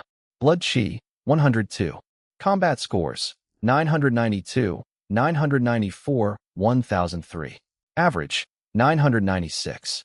Failed. The room went quiet. The first guy had failed by a hair. The tension among the older candidates spiked. I leaned against the wall and closed my eyes, tuning them out. Li Ming watched the failures with a look of pure contempt. To him, this was just a formality. He was looking at me, waiting to see if I was actually the real deal or just a kid who had hit a lucky growth spurt. Jiang Ming watched the young boy, wondering if he was truly confident or just hoping for a lucky break after a recent breakthrough. He stopped overthinking it. Either way, the kid wouldn't beat Li Ming. Part of Jiang Ming actually hoped the boy would outscore his student. It would be a perfect chance to humble Li Ming's growing arrogance. But then he looked at Li Ming and shook his head. He had trained the boy himself. It wasn't likely that some random kid off the street could just show up and surpass him. The group of middle-aged martial artists finished their session. Out of a dozen men, only 3 passed. The others didn't look devastated. They were used to it. They hung around the edges of the room, whispering and placing bets on whether the two younger guys would make the cut. They figured the older one, Li Ming, had a real shot since he had a teacher with him. As for me, they thought I was just there to test the waters. They called me a genius just for showing up at my age, even if I failed. Li Ming heard them. Being called a genius in the same breath as me clearly annoyed him. He stepped up to the testing area, and the room went silent. First came the blood chi test. The machine beeped. 105 points. Pass. Then, he moved to the combat power monitor. He took a deep breath and threw a punch. The air cracked with the sound of 3 sonic booms. The numbers on the screen blurred upward and finally locked in. Combat power, 1763. Holy crap. Is that real? One of the older guys shouted. 105 blood chi, but 1763 power? That's almost at the level of a mid-stage rank 1 martial artist. His technique must be at least grade C, another whispered. The kid is a monster. The older men looked stunned. They were in their 40s and couldn't even break 1,000. Yet this teenager had nearly doubled their strength on his first try. Li Ming's lips curled into a smug grin. He threw 2 more punches to finish his set. 1721, 1690. The staff member recording the scores blinked in surprise before announcing that Li Ming had passed. Li Ming walked back toward me, looking refreshed and superior. Your turn, he said with a smirk. The older martial artists leaned in, sensing the tension. They might not have been strong, but they were experienced enough to smell a rivalry. I opened my eyes and didn't even look at him. I walked straight past him toward the blood chi machine. Li Ming let out a sharp TCH at being ignored and crossed his arms, settling in to watch my inevitable failure. Jiang Ming watched me too, already planning to visit the top high schools later to find someone who could actually challenge Li Ming's ego. But his thoughts were cut short by a collective gasp. No way. Is the machine broken? How is his blood chi that hot? The older men were staring at the monitor, their eyes wide. Li Ming stood frozen, his mind going completely blank. Jiang Ming frowned, confused by his student's reaction, and looked up at the screen. His pupils dilated. Blood chi, 123. Jiang Ming gasped, rubbing his eyes to make sure he wasn't hallucinating. It was real. I stood there, calm and expressionless, while he struggled to process the number. I was over 10 points higher than Li Ming. Where the hell did a talent like this come from? Li Ming's face turned a sickly shade of green, then white. Remembering how he had just acted, he felt like a total clown. It doesn't matter, he told himself, his eyes fixed on me. Asterisk blood chi is just a foundation. Combat power is everything. I'll still beat him there. Asterisk. Even the official was dazed. It took him a few seconds to find his voice. Blood chi test passed. Proceed to combat power. Every eye in the room followed me as I stepped up to the heavy punching target. I looked at the padded surface, feeling a surge of anticipation. After my recent body tempering, I wanted to know exactly how much raw strength I had. Since I had 3 tries, I decided the first one would be a pure physical strike. No techniques, no skills, just me. I took a deep breath, crouching slightly like a tiger ready to pounce. Then, I exploded. My fist slammed into the target with a deafening boom. The impact was massive. The entire combat power machine, a heavy, bolted-down piece of equipment, was ripped from its spot. It skidded dozens of feet across the floor, wobbled violently, and crashed onto its side. The room fell into a deathly silence. Everyone was paralyzed. They stared at the fallen machine, unable to believe what they had just seen. Li Ming's face was ghostly. He had hit that target with everything he had, and it hadn't budged an inch. I had sent it flying across the room. The official snapped out of his shock and ran over to the machine. He reached out to right the monitor, curious to see if it had even registered the hit. The moment he saw the screen, his body jerked. He let go, and the machine crashed back down to the floor. He didn't even notice. He just stared at the numbers, his shoulders shaking. My God, he stammered. Is this for real? Move. Let us see, the other martial artist shouted, crowding forward. The official stepped aside, revealing the screen to the room. Jiang Ming and Li Ming pushed to the front. Combat power, 1862. The atmosphere in the room shifted instantly. 1862, someone yelled. That's higher than the other kid's best strike. I thought the first guy was a genius, But this kid is on another level entirely. Li Ming didn't say a word. He stared at the screen, his hands trembling. The pride he had carried his entire life was shattering. He couldn't understand how my power was so much higher than his. Jiang Ming was just as stunned, staring at my back with wide eyes. But then, one of the middle-aged men let out a trembling cry that made everyone freeze. Wait, that boy, he didn't even use a martial arts technique, did he? The realization hit the room like a physical blow. Everyone went still again, their eyes fixed on me in pure terror. I watched the crowd. The silence was heavy, thick with a shock that seemed to paralyze the room. They were picturing the same thing I was, the moment I struck that target. I hadn't used a single technique. No special breathing, no channeled energy, just raw, unrefined strength. The realization rippled through the martial artists. I heard the sharp, collective intake of breath. They looked at my back like I was some kind of monster. I could hear the whispers starting, frantic and low. I'd hit 1862 on pure power alone. That was higher than Li Ming's best strike, and he'd used everything he had. Jiang Ming, who had been merely stunned a moment ago, now looked completely lost. A visible shiver ran up his spine, and his face went pale. Beside him, Li Ming's legs finally gave out. His eyes went dark, and he collapsed onto the floor with a dull thud. First test complete, the official stammered. He swallowed hard, his voice filled with a new, deep respect. Please begin the second test. Every head in the room snapped up. They were all thinking the same thing. If I could do that with just my muscles, what would happen when I actually used a technique? How high could that number possibly go? I took a deep breath, feeling the power humming under my skin. I was satisfied. My body refining progress had given me more strength than I'd even realized. Most martial artists couldn't control the fundamental strength of their physique like I could.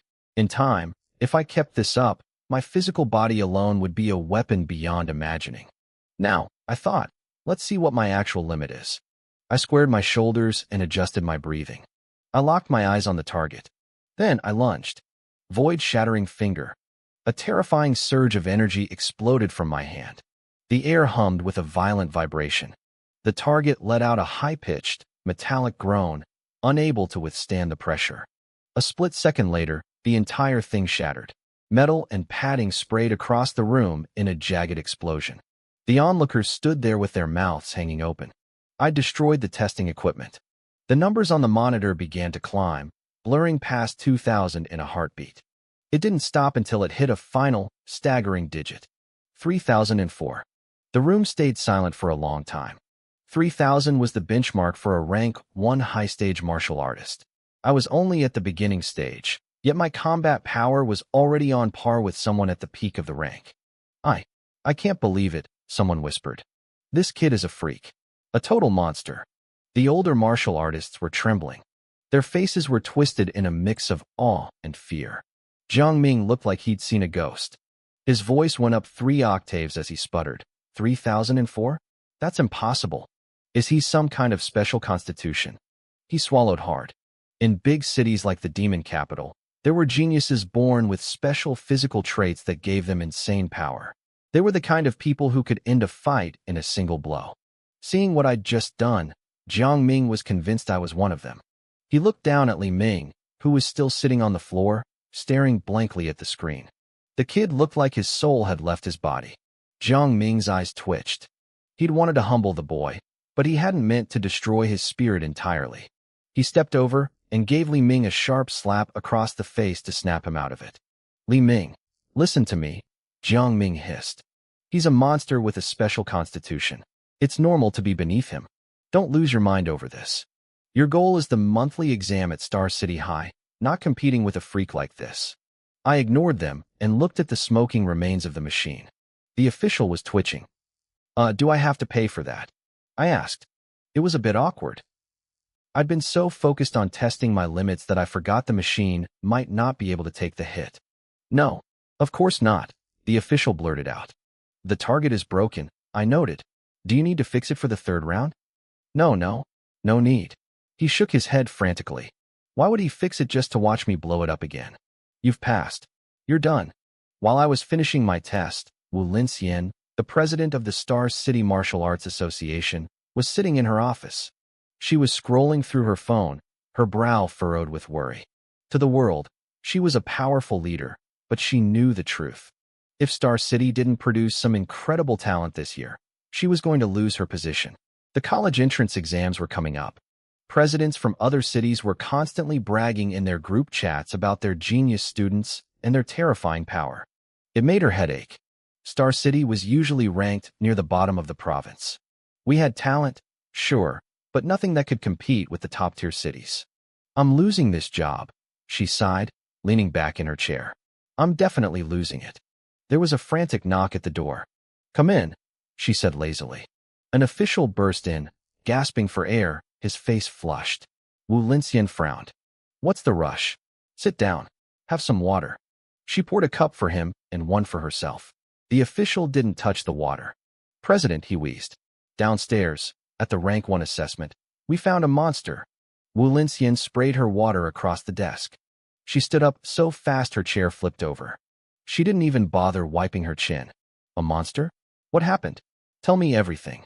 The official quickly explained. Rank 1 beginning stage. Pure physical power hit 1800. Then he used a technique and hit 3004. Wu Linxian stood frozen for a second. Then, a wild, manic grin spread across her face. To hell with them. They want me to step down? In their dreams. She let out a loud, booming laugh. Before the official could react, she blurred into motion. There was a thunderous crash as she sprinted straight through the office wall, leaving a human-shaped hole behind her. The official scratched his head, staring at the debris. She was so happy she forgot to use the door. Downstairs, I was being led toward the second floor by an incredibly eager staff member. The other middle-aged martial artists who had passed were following behind. They were being completely ignored, but they didn't seem to mind. They looked at me with the same reverence the staff did. In this world, talent like mine earned you everything. Follow me, the staff member said with a beaming smile. We'll get your official martial artist registration finished right away. I started up the stairs, leaving a shell-shocked Li Ming behind on the floor. I was just about to reach the landing when I felt a massive presence approaching. A thunderous crash echoed through the building. A figure blurred down the stairs from the upper floors, moving at a speed that defied logic. I felt a rush of air, and my vision blurred for a split second. When it cleared, a tall, curvaceous woman in her 30s was standing right in front of me. President, you came down yourself? The staff member stammered, his face pale with shock. He had sent someone to notify the head of the association about my results, but he clearly hadn't expected her to charge down like a hurricane. She couldn't even wait a single minute in her office. The woman, Wu Linxian, ignored the others. Her eyes scanned the group of candidates and locked onto me instantly. She gave me a small, knowing smile. Hello, I'm Wu Linxian, the president of the Xinqing branch of the Martial Arts Association. I'm Su Hong. I replied, trying to keep my voice steady. I was genuinely surprised. I didn't expect the top official in the city to greet me personally. Without wasting any time, Wu Linxian took charge. She led me toward the registration area herself. Behind us, the middle-aged martial artists who had passed their exams just shook their heads in awe. They weren't even jealous. The gap between us was just too wide. In this world, a genius gets the red carpet while everyone else watches from the sidelines. Su Hong, looking at your age, you must still be in high school, right? Wu Linxian asked as we walked. Yes, I'm a student at Xinqing First High, I said. Wu Linxian froze for a second. Her expression shifted into something dangerous. First High? That old fox Li Chengshan. He told me he only had 2 mediocre rank 1 students this year. He was literally crying to me about how bad his talent pool was. She ground her teeth, looking like she wanted to go back and punch my principal in the face for hiding me from her.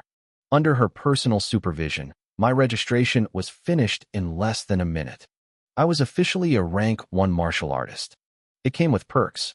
I would receive a monthly stipend of 10,000 Blue Star coins and free access to a guidance technique to help me cultivate. 10,000 coins. It wasn't a fortune, but it was more than my uncle and aunt earned in a month. I felt a surge of relief. My first thought was that once I got home, I'd tell my uncle he could finally quit that grueling job and tell his boss to shove it. Wu Linxian was incredibly patient as she led me to the technique library. She wasn't cold or arrogant at all. Guidance techniques allow you to absorb the spiritual energy of heaven and earth, she explained softly. Different techniques focus on different attributes. For example, I practice the Sky Eye technique. It focuses on fire attribute energy. It strengthens my body and gives my attacks of burning property. I listened intently. This wasn't the kind of stuff they printed in our basic school textbooks. I used to think cultivation was just about breathing and energy, but there was an entire world of elemental mechanics I hadn't touched yet. Watch, she said. She opened her palm. A ball of intense, flickering flame erupted from her skin. The heat was so sudden it scorched the air, leaving behind a faint smell of ozone and burning. She clenched her hand into a fist, and the fire wrapped around her knuckles like a gauntlet. She threw a punch into the empty air. Boom! A flaming fist print shot forward, roaring toward the wall. Just before it impacted, she blew a soft breath, and the fire vanished instantly. My eyes widened. That kind of power was on a completely different level. I wanted that. Don't get too ahead of yourself, she cautioned, seeing my expression. Manifesting attributes externally is hard. Most rank 1 martial artists are lucky if they can get a tiny spark to show up on their fists. I nodded, my heart racing as she led me into a private testing room. There are 7 main attributes, she continued. Gold, wood, water, fire, earth, lightning, and wind. If we're talking pure destructive power, lightning is number 1. Gold is second, and fire is third. Lightning, I whispered. My eyes lit up. If I was going to fight, I wanted the strongest weapon possible. Wu Linxian laughed as if she could read my mind. Everyone wants lightning, Su Hong. But it's not a choice you make. It depends on your affinity. I went quiet, waiting for her to explain. She seemed impressed by my restraint. You can't just pick a technique, she said. If your body isn't compatible with the attribute, your progress will be slow and your power will be weak. But you shouldn't worry too much. You hit a power level of 1863 at the beginning stage without using any skills. That suggests you might have a special physique that hasn't fully awakened yet. Even if your affinity isn't perfect, your future is bright. President Wu, call me Sister Wu, she interrupted. Sister Wu, how strong is a special physique exactly? She went quiet for a moment, her face turning serious. Just know this. Those with special physiques are invincible among their peers. Fighting someone at a higher rank is as easy as drinking water for them.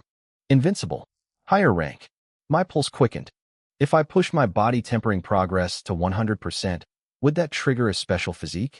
I needed more martial points, and I needed them fast. Anyway, she said, bringing out 7 colored crystal balls. These represent the attributes. You place your hand on them, and they light up. The more the crystal fills with color, the higher your affinity. Look. She placed her hand on the red fire crystal. It glowed brilliantly, with the red light filling about 4/5 of the sphere. My affinity for fire is 80%, she said with a hint of pride. Average martial artists hover around 20 or 30%. My 80% is why I'm a branch president in my 30s. She turned to me, her eyes full of expectation. Now your turn. I'm guessing you'll be around 90%. That's genius level. I was nervous. I walked up to the fire crystal and reached out. Wu Linxian held her breath. The moment my skin touched the glass, a blinding, violent crimson light exploded outward. In a fraction of a second, the entire crystal was completely saturated. It didn't just fill up, it looked like it was about to burst. The firelight flooded the entire room. It was blinding. Wu Linxian's face went from expectant to completely blank in an instant. She looked like she'd seen a ghost. The fire crystal wasn't just glowing. It was filled to the absolute brim. 100% affinity. Holy crap! Wu Linxian let out a sharp scream. She lunged forward and grabbed my shoulders, shaking me violently. Her eyes were burning with a terrifying intensity. Your fire affinity is 100%. Do you even understand what that means? I shook my head. I'm not sure. Her face was flushed with pure adrenaline. It means when you practice the Heaven's Eye breathing technique, you will absorb fire element energy with 0 waste. Your efficiency will be perfect. Not a single drop of energy will leak out. She was trembling now. Efficiency in cultivation is everything. Wu Linxian was considered a genius because her 80% affinity allowed her to reach rank 5 in her 30s. She only lost 20% of the energy she tried to absorb, but she had never seen a 100% affinity in person. They existed, sure, but only in places like the capital or the great martial hubs. Not here, not in Star City. I have a monster on my hands, she whispered, her voice thick with excitement. I saw her reach for her phone, probably wanting to brag to every other branch president in the province. Then she stopped. She took a deep breath, forcing herself to calm down. If the others found out, they'd try to steal me away. She couldn't let that happen. Su-hong, she said, her voice steadying. Forget the other tests. Stick with the fire technique. With this and your potential special physique, your path to becoming a powerhouse is guaranteed. I scratched my head. To be honest, I was curious. Can I try the others? Just to see. Wu Linxian looked at me like I was insane. If she had 100% affinity, she would have been dancing in the streets. She couldn't comprehend why I was hesitating. But she sighed and stepped back. Fine, try them, but I guarantee you won't find anything higher than that. I just want to be sure, I said. I reached out and touched the lightning crystal. A split second later, the room cracked with the sound of thunder. Blue light exploded, saturating the sphere instantly. Sparks danced across the glass. Wu Linxian's mind went blank. She stood there, frozen. Full again, she muttered, her voice cracking. It's freaking full again.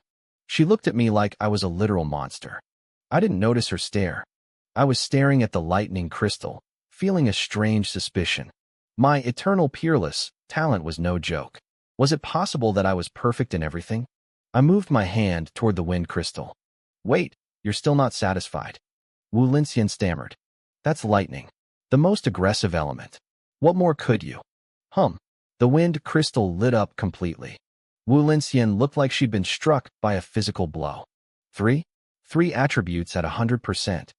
I didn't stop. I touched the gold crystal. It turned a brilliant, solid yellow. The wood crystal glowed a deep, vibrant green. Wu Linxian started gasping for air. The water crystal filled with a deep blue. Her expression was starting to go numb. The earth crystal turned a solid, heavy brown. She had completely checked out. Her scalp was crawling with shock. There are only 7 elements of energy in the world, and I was a perfect match for every single one of them. It felt like a dream, a ridiculous, impossible dream. I pulled my hand back, feeling a bit conflicted. With my talent, I could train in anything. The problem was, which one should I pick?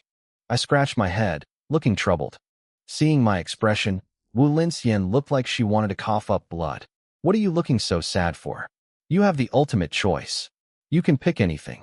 That's the problem, I said, looking at the crystals. They're all perfect. Giving any of them up feels like a waste. She gritted her teeth so hard I thought they might break. You want them all? Don't be greedy, kid. Sister Wu, I asked tentatively. Can you give me the breathing techniques for all 7? Her eyes nearly popped out of her head. You want to cultivate 7 paths at once? No, absolutely not. She paused, her brow furrowing in thought. Wait, there actually isn't a rule against it. Probably because the people who wrote the rules never imagined someone like you existed. She looked at me seriously. Even if it's possible, your progress would be 7 times slower. Are you sure about this? I gave her a small smile. I'm not saying I'll do all 7 forever. I just want to try them out before I decide. If it's too hard, I'll just focus on lightning. Wu Linxian let out a long breath of relief. She was terrified I'd ruin my future by being stubborn. People had tried multi-cultivation before, and they usually ended up wasting decades of their lives for very little gain. She didn't realize that for me, the normal rules of time and effort didn't apply. I knew what she was thinking. In the past, people had tried to master multiple elements. They became invincible among their peers, even holding their own against rank 2 warriors. But it was a trap. They spent decades stuck at rank 1, unable to break through. No matter how strong you are for your level, a rank 1 can never defeat a grandmaster. Wu Linxian believed that with my 100% compatibility, I could become one of the strongest humans alive in 20 or 30 years if I focused on one element. If I chose 7, I might not even reach rank 3 before my life was over. Fine, she said, her voice heavy with caution. I'll give you all 7 breathing techniques. But don't be stubborn. If you hit a wall, let it go. I smiled and agreed. She sighed, handing over the manuals for all 7 elements. Stay here and practice, she instructed. If you have questions, ask. Try to get the basics down as quickly as possible. Thanks, Sister Wu, I said, sitting down with anticipation. I suggest you start with the Sky Eye technique, she offered. It's the fire element. I'm most familiar with it, so I can guide you. Once you get the hang of it, switching to lightning will be easier. I nodded and opened the Sky Eye manual. As I began to read, Wu Linxian stood to the side and pulled out her phone. She started a timer. When she had first learned this technique with her 80% compatibility, it had taken her 12 hours to reach the entry level. She figured that with my perfect compatibility, I might pull it off in 2 or 3. That speed alone would be enough to terrify the world. Sister Wu, I said suddenly. I think I've got it. She looked up, her face a mask of pure disbelief. Already? It hasn't even been. She glanced down at her phone. Her eyes went wide with horror. 34 seconds. It hasn't even been a minute. Are you joking? I think so, I said, scratching my head. I wasn't entirely sure what the standard was. I can feel the fire essence entering my body and merging with my blood. Is that it? That was exactly how it felt. I could see the color draining from her face. She looked like she was struggling to swallow. Try to control that fire essence, she whispered, her voice dry. Throw a punch. I did as she asked. I threw a straight punch into the air. As my fist snapped forward, a small, flickering flame danced across my knuckles. The sight of that flame seemed to blow a fuse in Wu Linxian's brain. She stood there, completely frozen, staring at my hand. Sister Wu, did I do it? I asked again. My voice snapped her back to reality. Her jaw twitched. She gave a mechanical, stiff nod. Yes, you're at the entry level. Internally, she was screaming. 34 seconds. It wasn't human. She wanted to slap herself for thinking it would take me 2 hours. She had tried to apply common sense to a monster who had perfect compatibility with every single element. She had no idea how high my ceiling actually was. In the last 30 minutes, her entire understanding of martial arts had been demolished. Entry level already? I muttered. That was actually pretty simple. Wu Linxian's eye began to twitch. I could tell she had a sudden, violent urge to hit me. Sister Wu, I asked, genuinely curious. How many minutes did it take you the first time? How many minutes? She repeated. She wanted to snap at me. She wanted to tell me that minutes wasn't a normal time frame for learning a breathing technique. But then she stopped herself. She realized that to me, 34 seconds was the new baseline. Asking if it took her a few minutes was probably me being polite, assuming she was a bit slower because of her 80% compatibility. She couldn't tell me the truth. She couldn't tell me it took her 12 hours, and everyone called her a genius. She had a reputation to protect. About 3 or 4 minutes, she lied, her face turning a bit red. Oh, I said, nodding innocently. She let out a massive breath of relief when I didn't push further. Then, a thought occurred to me. Sister Wu, what do you know about spirit readers? She froze. Her eyes nearly popped out of her head again. Don't tell me you're a spirit reader too, she gasped. She was genuinely terrified. If I had perfect elemental compatibility and I was a spirit reader, the other geniuses of my generation might as well give up and go home. No, I said with a dry laugh. I'm just curious. I want to know what it takes to awaken. Good, she exhaled. That's good. She walked away and returned with a device that looked like a high-tech helmet. This measures mental strength, she explained. Put it on. As I strapped it on, she continued. Nobody knows the exact trigger for awakening. Some people have weak mental strength and wake up overnight. Others are right on the edge their whole lives and never cross over. But generally, a spirit reader won't have a mental strength score lower than 100. I nodded. My system panel showed my mental strength at 26.5. I needed a lot more points before I hit that threshold. I had a long way to go. The skin finished. 26.5, she read. That's normal. Average human level. She looked relieved. She couldn't take any more shocks today. But when she looked at me, she noticed I wasn't disappointed at all. I was perfectly calm. She found herself admiring my composure. With talent like mine and a steady heart, there was no doubt I would become a powerhouse. Then, Her expression turned serious. Suhong, your monthly exam is tomorrow, right? Yeah. I'm surprised you know about that, I replied. When you take that exam, give it everything you've got, she said firmly. Don't hide a single thing. No holding back. I blinked. I was already planning to go all out, but her tone was intense. Why the emphasis? Is there something I don't know about? Wu Linxian's gaze wavered. She sighed, looking weary. She told me that the friction between the human race and the various alien races on the myriad world's battlefield was getting worse. A total war could break out at any moment. Because of this, the human powerhouses on Earth had reached a decision. Starting this year, every province would select its top geniuses for an intensive training camp before the college entrance exams. They were pouring massive resources into the younger generation to force them to grow up fast. Star City High was using the monthly exam tomorrow as the primary filter. Only the strongest would make the cut. I froze. I knew there were enemies outside our borders, but I didn't realize the situation was this dire. I always figured that if the sky fell, the giants would hold it up. I thought I had plenty of time. Even after getting my system, my only goal was to make life better for my family. The myriad world's battlefield felt like a distant fairy tale. Now, it was right in front of me. If the human race lost, everyone I loved would be slaughtered. My uncle, my aunt, and my siblings, they would all die. I rubbed my face, feeling a sudden, crushing sense of urgency. I couldn't let that happen. Sister Wu, thank you for telling me, I said firmly. I'll definitely be at that training camp. Wu Linxian watched me closely. She expected me to be panicked or overwhelmed. Instead, I processed the shock in seconds. She told me later that she felt a shift in my aura. One moment, I was a talented kid. The next, I looked like a man with the weight of the world on his shoulders. She smiled and pumped a fist in the air. Good luck, she said. Go hold up the sky for the human race. I left the Martial Arts Association as the sun began to set. I walked past a school where parents were waiting at the gates. I watched them squat down, laughing as they caught their kids in big hugs. I stood there for a long time, just watching, before turning toward home. I looked up at the sky. I remembered seeing my aunt applying medicine to my uncle's bruised back every night, feeling completely useless. My uncle always said that as long as he was there, our home wouldn't collapse. Well, I was strong enough now. I could take that burden from him. I could protect my little home.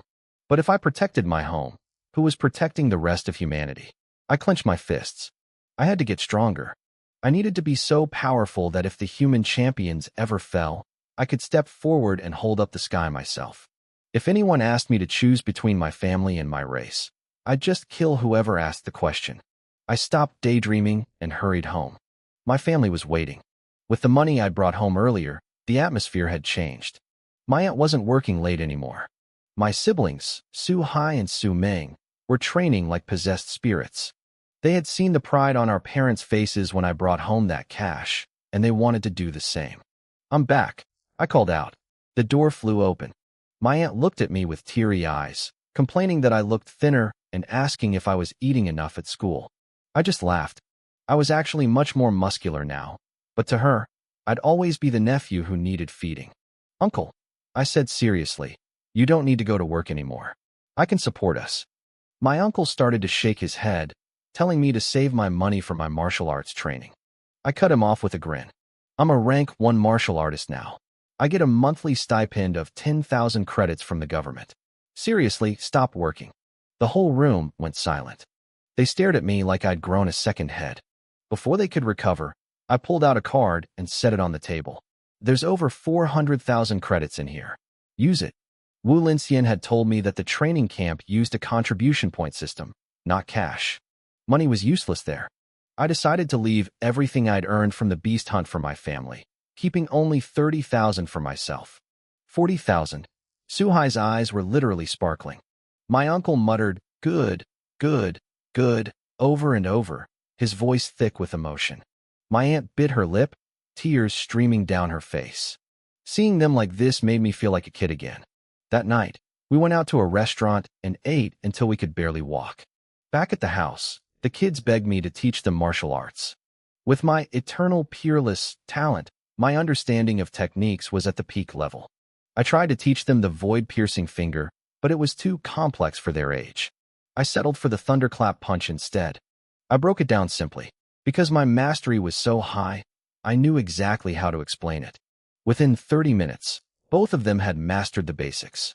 Su Ming threw a punch, and a small crack of thunder echoed in the room. "Whoa," she shouted, her face lighting up. "I learned a grade C technique." Su Ming's eyes curved into little crescents as she laughed. She looked adorable, but Su Hai was a different story. He stood there with his hands on his hips, laughing like a tiny supervillain. He told me he was going to be the school bully and show those kids who was boss. I immediately gave him a sharp flick to the forehead, warning him not to pick on his classmates for no reason. He acted obediently enough, but a few minutes later, I caught him on our aunt's phone, loudly picking fights and arranging duels with people. I didn't know whether to laugh or cry. I knew he was all talk and wouldn't actually hurt anyone, and besides, Su Ming was there to keep him in line. I headed back to my room and sat cross-legged on the bed. It was time to focus. When I asked Wu Linxian for those 7 different guidance techniques at the Martial Arts Association, I wasn't joking. I kept thinking about what she said, that someone who mastered all of them would be invincible among their peers, even capable of suppressing rank 2 martial artists while still at rank 1. The difficulty didn't scare me. With my system, I just needed to put in the work. I opened my status panel. My blood chi was at 123, and my talent was still eternal peerless. A new section for guidance techniques had appeared, showing the Heavenly Eye technique at level 1. I stared at that LV1 for a moment. Wu Linxian hadn't mentioned anything about levels. If these techniques could be upgraded, she definitely would have told me. It hit me then. Maybe I was the only one who could level them up. My eyes lit up. To test my theory, I pulled out the other 6 techniques and began to practice. With my god-tier talent, it didn't take long. By the time I opened my eyes again, the sun was starting to peek over the horizon. I checked the panel. Thunder, Heavenly Eye, Water, Earth, Wind. All 7 techniques were now at level 1. I could feel the change immediately. 7 different types of elemental energy were swirling through my veins, trying to merge with my blood chi. But there was a problem. The energies were repelling each other. Even though they lived in my body, I could only use one at a time. I held out my hand and summoned a spark of lightning.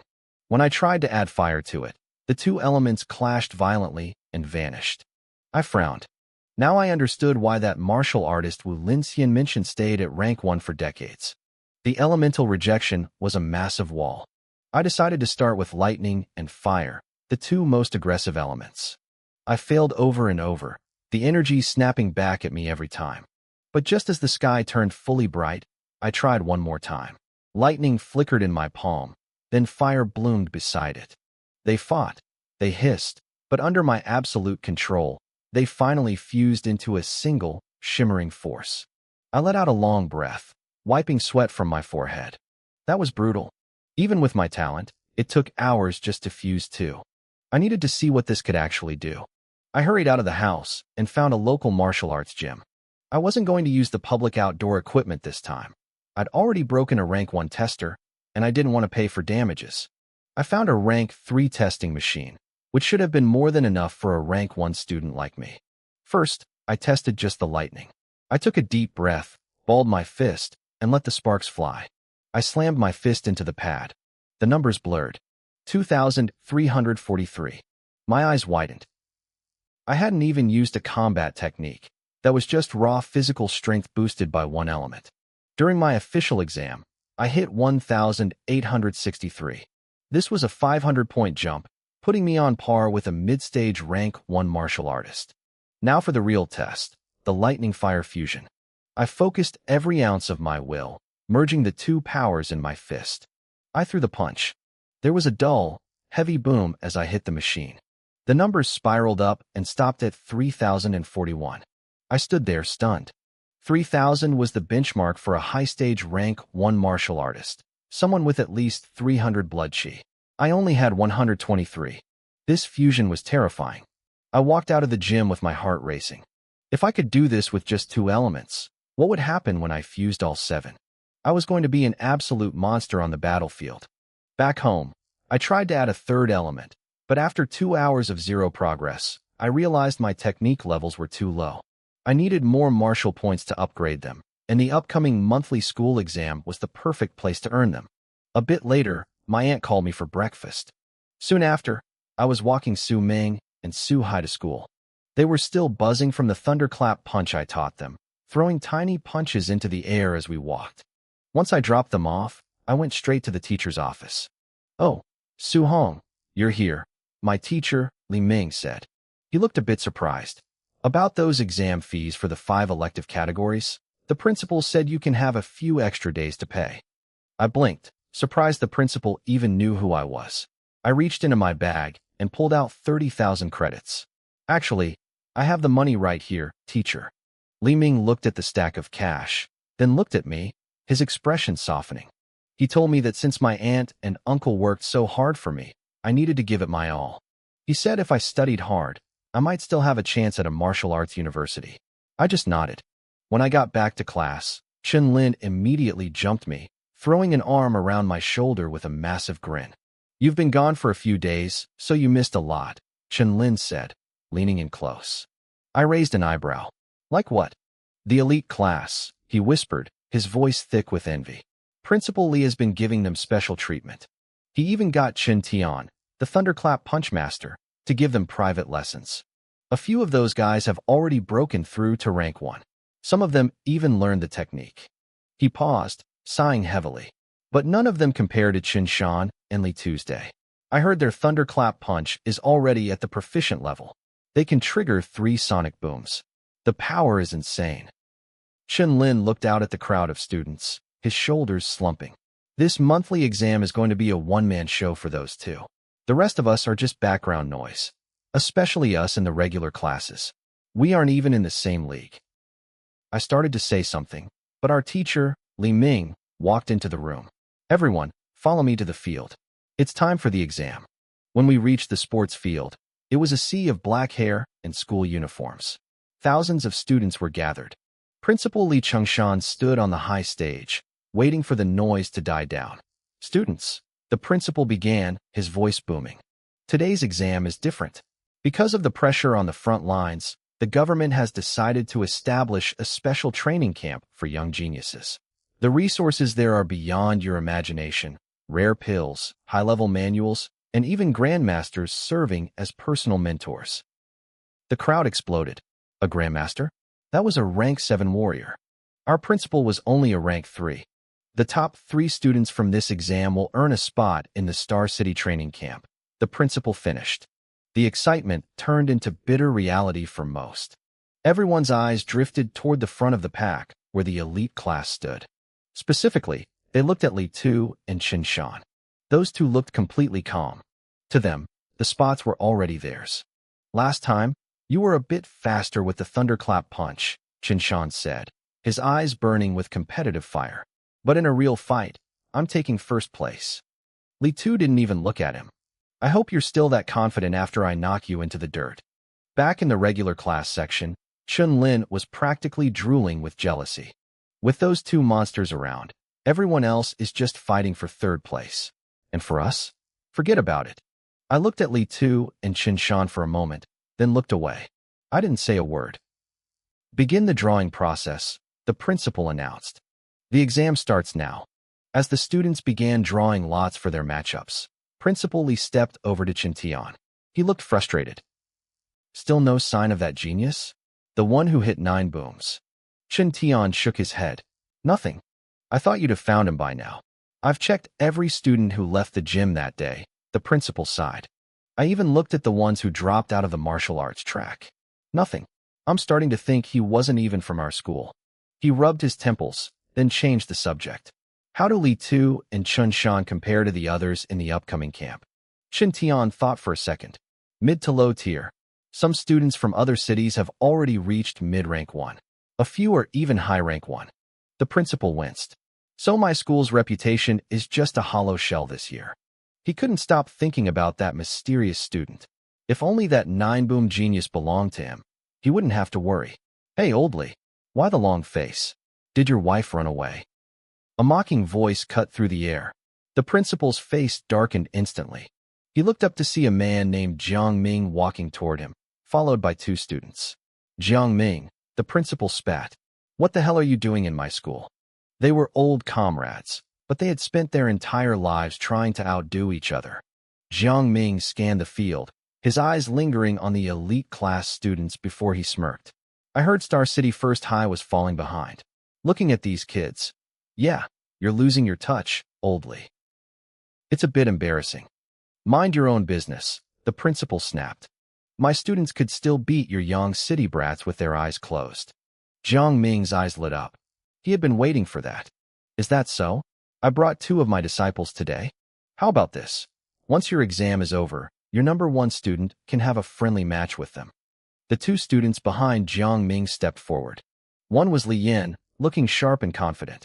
The other was Li Ming, who looked calm and indifferent. After failing his previous warrior assessment, Li Ming had realized there were monsters in this world he couldn't beat, but he was certain he could still crush anyone at this school. Jiang Ming smiled like a cat that had caught a canary. My disciples aren't anything special, really. One just hit rank 1 and is only proficient in Thunderclap Punch. The other is just a mid-rank 1 with a great success level in the Angry Sea Spear technique. But hey, it should be a fair fight against your geniuses, right? The principal's jaw tightened. He knew exactly what Jiang Ming was doing. Li Tu and Qin Shan weren't at that level yet. He wanted to refuse, but Jiang Ming wasn't finished. Of course, Jiang Ming added, if your students are too weak, I'll understand if you want to back down. That was the breaking point. The principal's fist clenched. If he backed down now, he was admitting his school was trash. Fine, the principal growled. I'll let whoever takes first place play with your boys. My students have strong minds. Principal Li Qingshan barked, his voice stiff with pride. It won't be my kids crying when they lose. Jiang Ming just laughed. He didn't waste another second. He turned and led his 2 disciples toward the lounge, not even bothering to look at the students on the field. I knew why. He had already done his homework on Star City First High. He knew exactly who the talents were here, and he was certain none of them could touch Li Ming or Li Yin. The principal watched them walk away, his face turning a dark shade of bruised purple. He cursed under his breath, looking out at the students in the genius class with a heavy sigh. I could tell what he was thinking. He was praying that the mysterious genius who had triggered the 9 thunderclaps was actually one of his own. If that person stepped forward, he could shove Jiang Ming's arrogance right back down his throat. But he had already searched the school top to bottom. He knew deep down that the genius wasn't here. Little did he know, I was standing right in front of him. Down on the field, the drawing for the monthly exam matches had finished. Holy crap, Su Hong! Chun-Lin shouted, staring at my bracket. Your first opponent is a quasi-martial artist. The whole class turned to look at me, their eyes filled with pity. A regular student like me going up against a quasi-martial artist in the first round? It was a death sentence for my rank. It's okay, buddy, Chun-Lin said, patting my shoulder. I'll be joining you in the loser's bracket soon. Even our teacher, Li Ming, looked at me with concern. Give it a shot, Su Hong, but don't push too hard. If you get hurt, it'll ruin your training for the rest of the month. It's not worth it. A voice boomed over the speakers, cutting through the chatter. Match 665, Chen Peng, versus Match 666, Su Hong. Get to the ring immediately. I stepped onto the stage. Chen Peng was already there, a cocky smirk plastered on his face. You want to walk off on your own, he asked, or should I help you down with my fists? I didn't answer. Before the words had even fully left his mouth, I moved. The world became a blur to him. By the time he realized I wasn't standing where I started, he was already sitting on the hard ground outside the ring. Chen Peng stared up at the stage, his mind a total blank. What happened? Wasn't my opponent just a basic student? Referee, how the hell is that a normal student? Back in my class section, my classmates were frozen. Their eyes were wide, their mouths hanging open.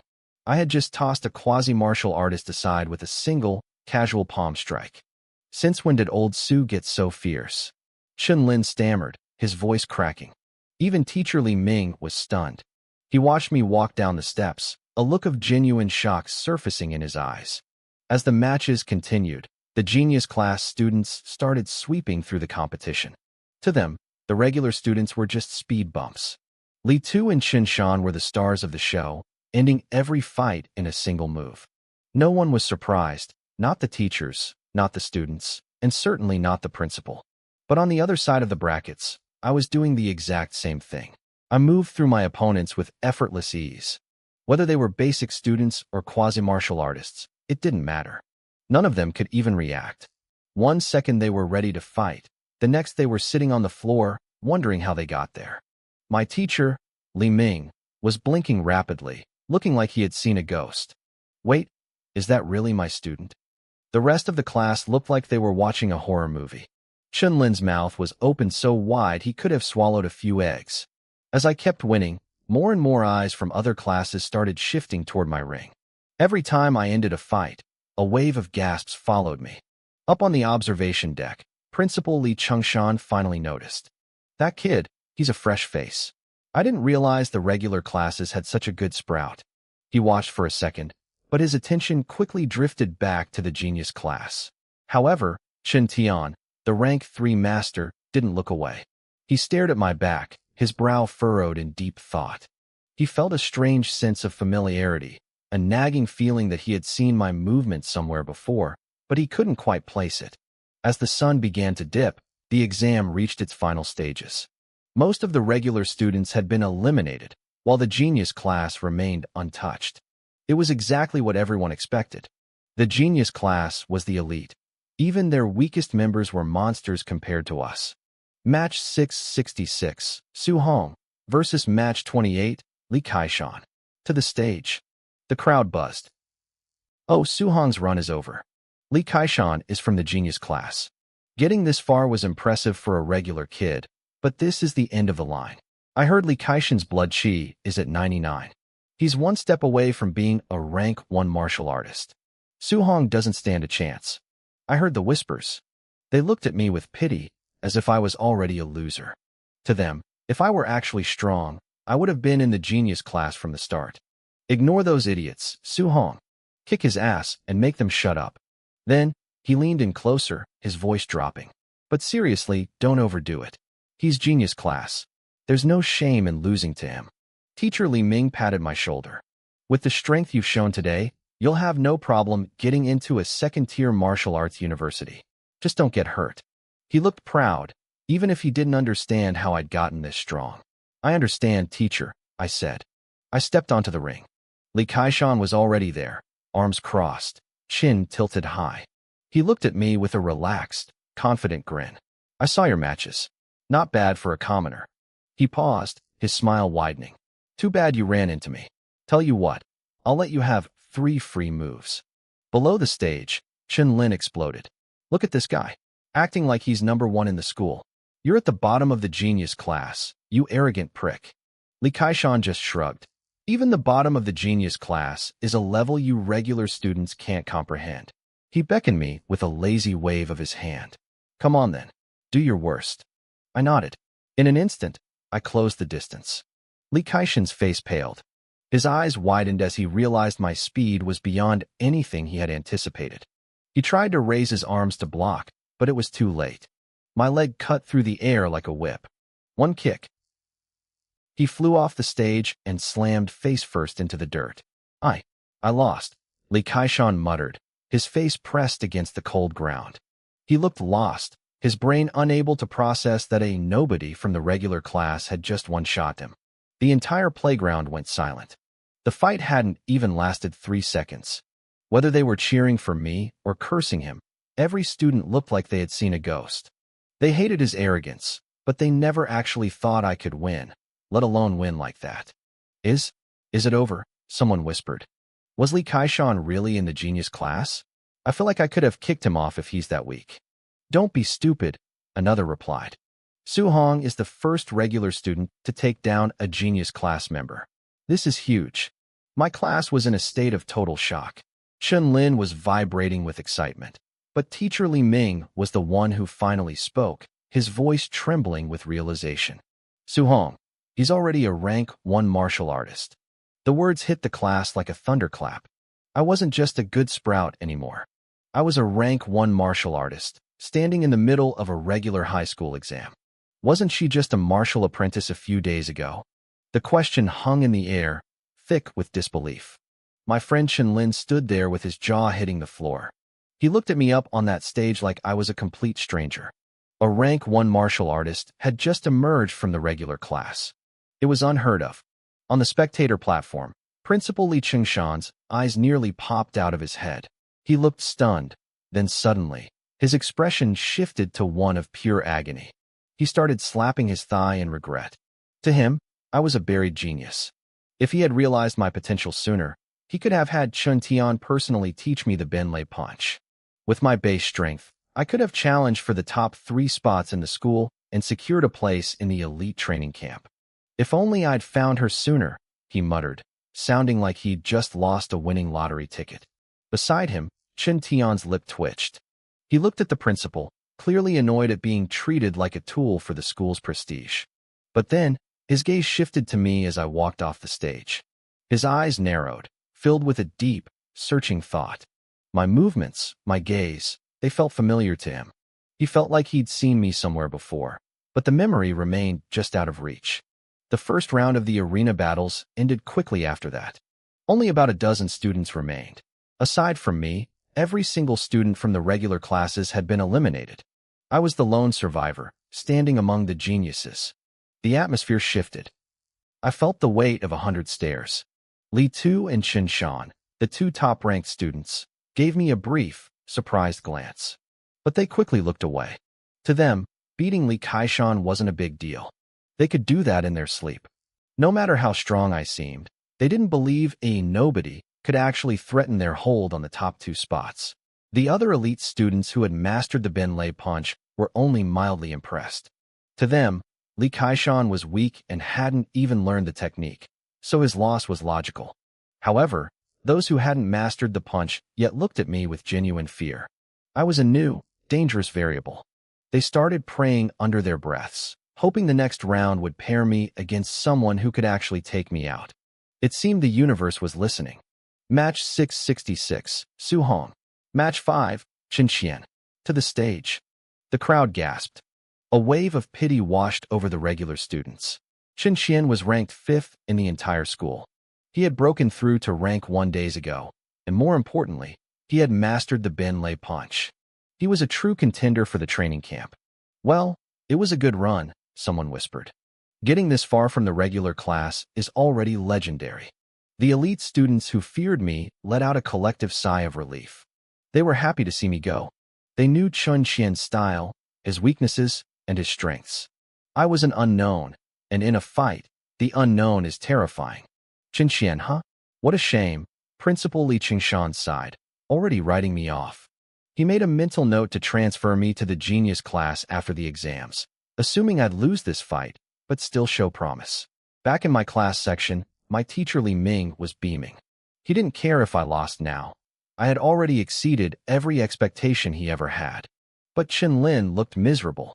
He watched me climb back onto the stage, feeling the gap between us growing into a canyon. Chen Qian didn't underestimate me. As we stood opposite each other, his face was set in a mask of grim determination. The referee gave the signal. Begin. Chen Qian didn't hesitate. He lunged forward, his feet driving into the stone with explosive power. He closed the gap in a heartbeat, his fist whistling through the air. As he swung, a sound like a crack of thunder echoed across the playground. He's using the Benlei punch right out of the gate, someone screamed. I didn't move. I didn't dodge. I didn't even flinch. I just raised my own fist and met his charge head-on. The crowd went wild. They thought I was suicidal. To meet a grade C martial technique with a basic punch was madness. The referee even tensed up, ready to jump in and save my life. Chen Qian saw me coming and didn't pull back. He committed everything to that strike. Then, our fists collided. A dull, heavy thud echoed out. The students leaned forward, waiting to see me fly off the stage. But I didn't move an inch. It was Chun Qian who recoiled.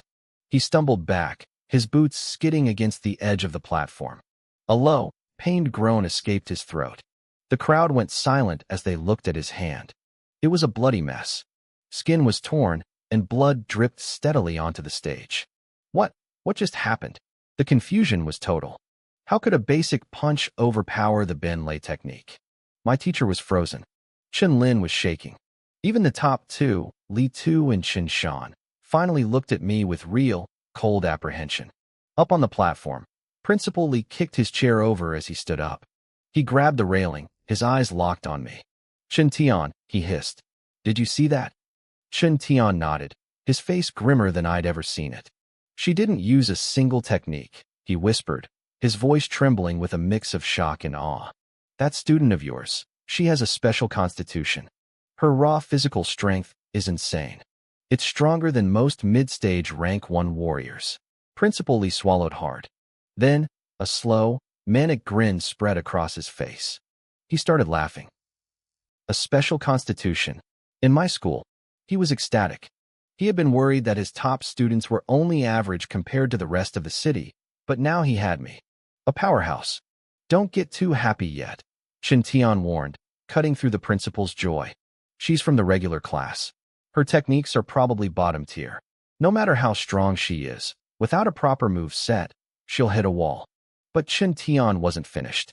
He pointed out the harsh reality. If I ran into a student who could condense elemental attributes, my raw strength wouldn't be enough. My techniques were bottom tier. I was at a massive disadvantage. Because of that, my chances of making the top 3 for the training camp were still a total mystery. There was no way I could stand against Li Tu, who had already mastered the Ben Lei punch to the proficient level. Principal Li's face fell. He looked worried, his brow furrowing deep as he thought about the missed opportunity. Up on the stage, the referee kept calling names. Students cycled through matches, and winners were decided one after another. Then came the next draw. The students who had won their previous rounds weren't smiling. They were terrified. I could see them whispering, praying to any god that would listen that they wouldn't draw my name. Principal Lee was just as tense. He wanted me to get a weak opponent. He didn't want the school's only special constitution to get knocked out before the training camp. Then, the referee's voice rang out. Su Hong versus Chen Shan. Principal Lee's vision went dark for a second. Of all the people I could have faced, I pulled Chen Shan, one of the top 2 students in the entire school. Chen Shan wasn't just strong. He had already mastered guidance techniques and could condense elemental attributes. His Ben Lei punch was at the proficient level, and his vitality was a staggering 120 points. To the principal, this wasn't a fight. It was a funeral. "It's over," he groaned, looking completely defeated.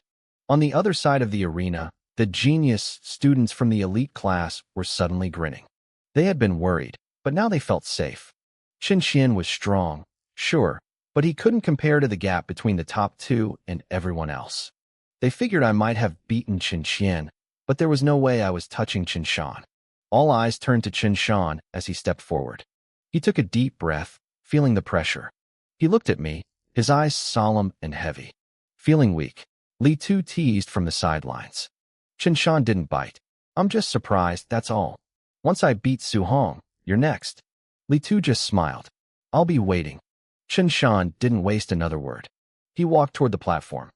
Down in the crowd, my homeroom teacher, Li Ming, was speechless. He never imagined one of his regular students would make it this far, let alone challenge the school's second-best fighter. My friend Chen Lin looked like he was having a stroke. He couldn't believe it.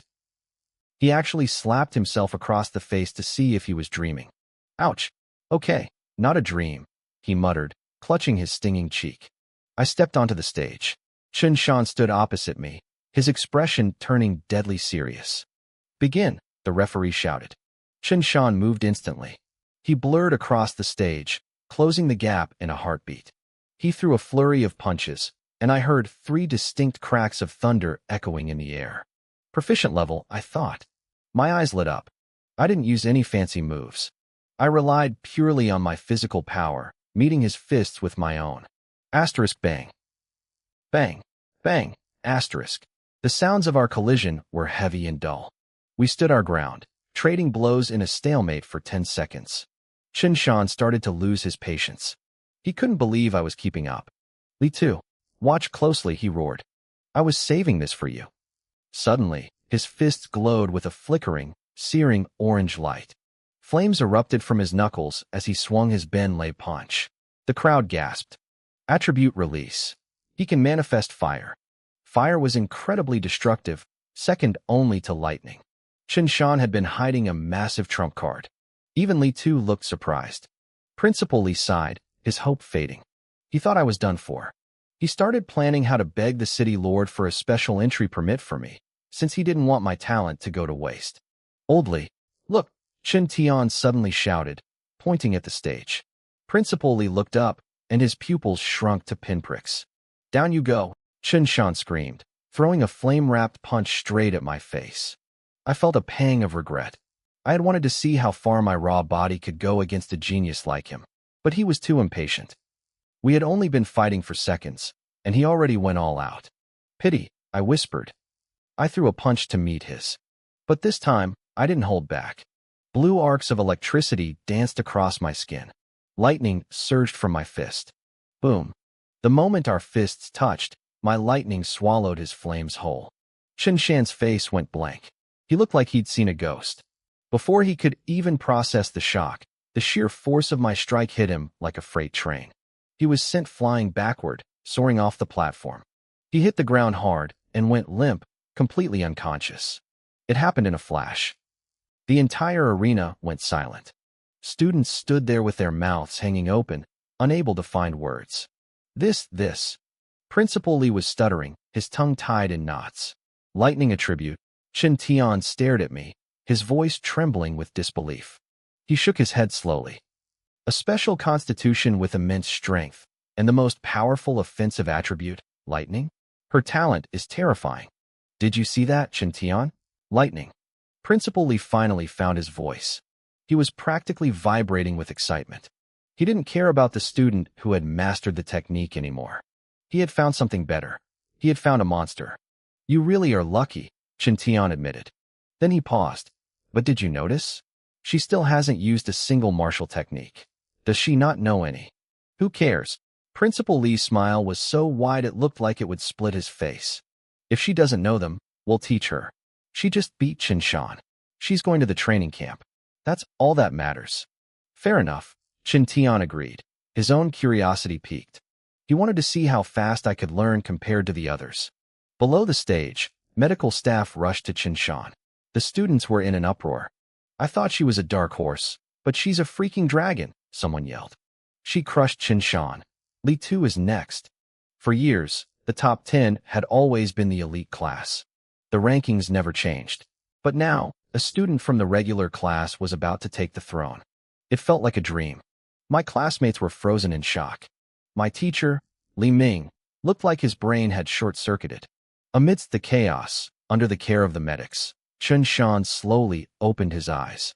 Chen Shan opened his eyes, his gaze blank and hollow. It took him a few seconds to remember where he was and how he had ended up on the floor. He looked up at me as I walked off the stage, his expression a tangled mess of emotions. He had given it his all, yet he still lost. I could see the realization hitting him. To him, I was a monster. He sighed, finally accepting his defeat, and slowly stood up to return to the elite class section. Li Tu, Chen Shan muttered as he sat down. We've been competing for the top spot all this time, but we never expected a dark horse like her to show up. Li Tu let out a short, confident laugh. A dark horse? So what? Chen Shan stared at him, confused by his arrogance. Why are you still acting tough? You and I both have the rushing thunder punch at the proficient level. If I couldn't beat her, what makes you think you can? Li Tu's smile only widened. If being proficient isn't enough, then I'll just have to be better. Chen Shan froze. He took a sharp breath, his eyes wide with shock. You don't mean you've reached the subtle level? Li Tu didn't say a word. He just kept that smug, winning smile on his face. Chen Shan's expression went dark. He thought he had been hiding a trump card, but it turned out Li Tu was hiding something much bigger. Bitter resentment washed over him. If Li Tu really had reached the subtle level with the rushing thunder punch, the final match between him and me was no longer a guaranteed win for me. It was anyone's game. The referee's voice boomed through the arena, calling Li Tu to the stage. His opponent was the student ranked 6th in the entire school. The crowd started whispering immediately. Everyone knew Li Tu would win, but they wondered how long it would take. I had finished my fight with Chen Shan so quickly that the bar was set high.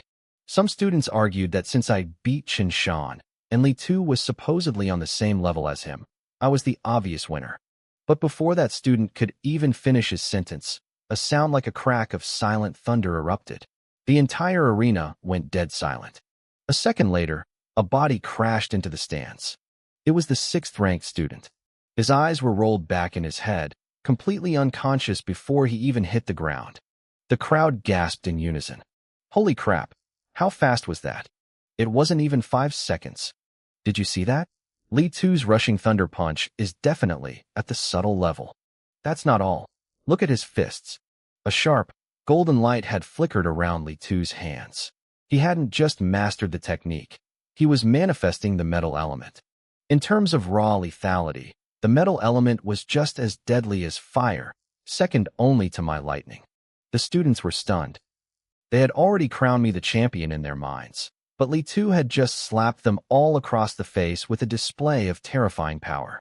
With a subtle level technique and metal element manifestation combined, was I even a match for him? The final was shaping up to be a clash of titans. Up on the observation deck, Chen Tian looked surprised. The subtle level? This kid is progressing faster than I thought. Principal Li rubbed his chin, a grin spreading across his face. On one side, we have a subtle level technique and metal manifestation. On the other, we have a special constitution with immense strength and lightning. This is going to be hard to call. He was thrilled. Li Tu had given him a surprise he hadn't expected. As the tournament progressed, Li Tu and I continued to draw lots. After seeing what we were capable of, most of the elite class students simply forfeited when they were matched against us. It wasn't until the semifinals that two brave souls from the elite class decided to actually fight, hoping to see how long they could last. Two dull thuds echoed through the hall. Both students were blown off the stage instantly. They didn't stand a chance. Finally, the moment arrived. The final match. Su Hong versus Li Tu. The referee's voice was high-pitched with excitement as he made the announcement. The atmosphere in the arena reached a fever pitch. Every student was on their feet, eyes locked on the two of us as we walked toward the center of the stage. This was it. The ultimate showdown. Go for it. Su Hong, someone screamed. Show the elite class that a regular student can take the crown. Kill her, Li Tu. Protect our rank, others shouted back. The crowd split into two camps. The regular students were red-faced and screaming, waving their fists in the air. My classmates were the loudest of all. Chen Lin had even stripped off his shirt, swinging it over his head like a madman while howling at the top of his lungs. Even my teacher, Li Ming, was caught up in the energy, his hands clenched into fists and his eyes full of hope. On the other side, the few dozen elite students tried to cheer for Li Tu, but they were completely drowned out by the sheer volume of the rest of the school. Up on the stands, Principal Li watched with a nostalgic smile. To be young again, he sighed. He turned to the martial artist beside him. Who do you think takes this, Chen Tian? Chen Tian paused, thinking it over. Su Hong's physical strength is monstrous, but Li Tu has pushed my rushing thunder punch to the subtle level. If we're talking about the future, her potential is higher, but right now,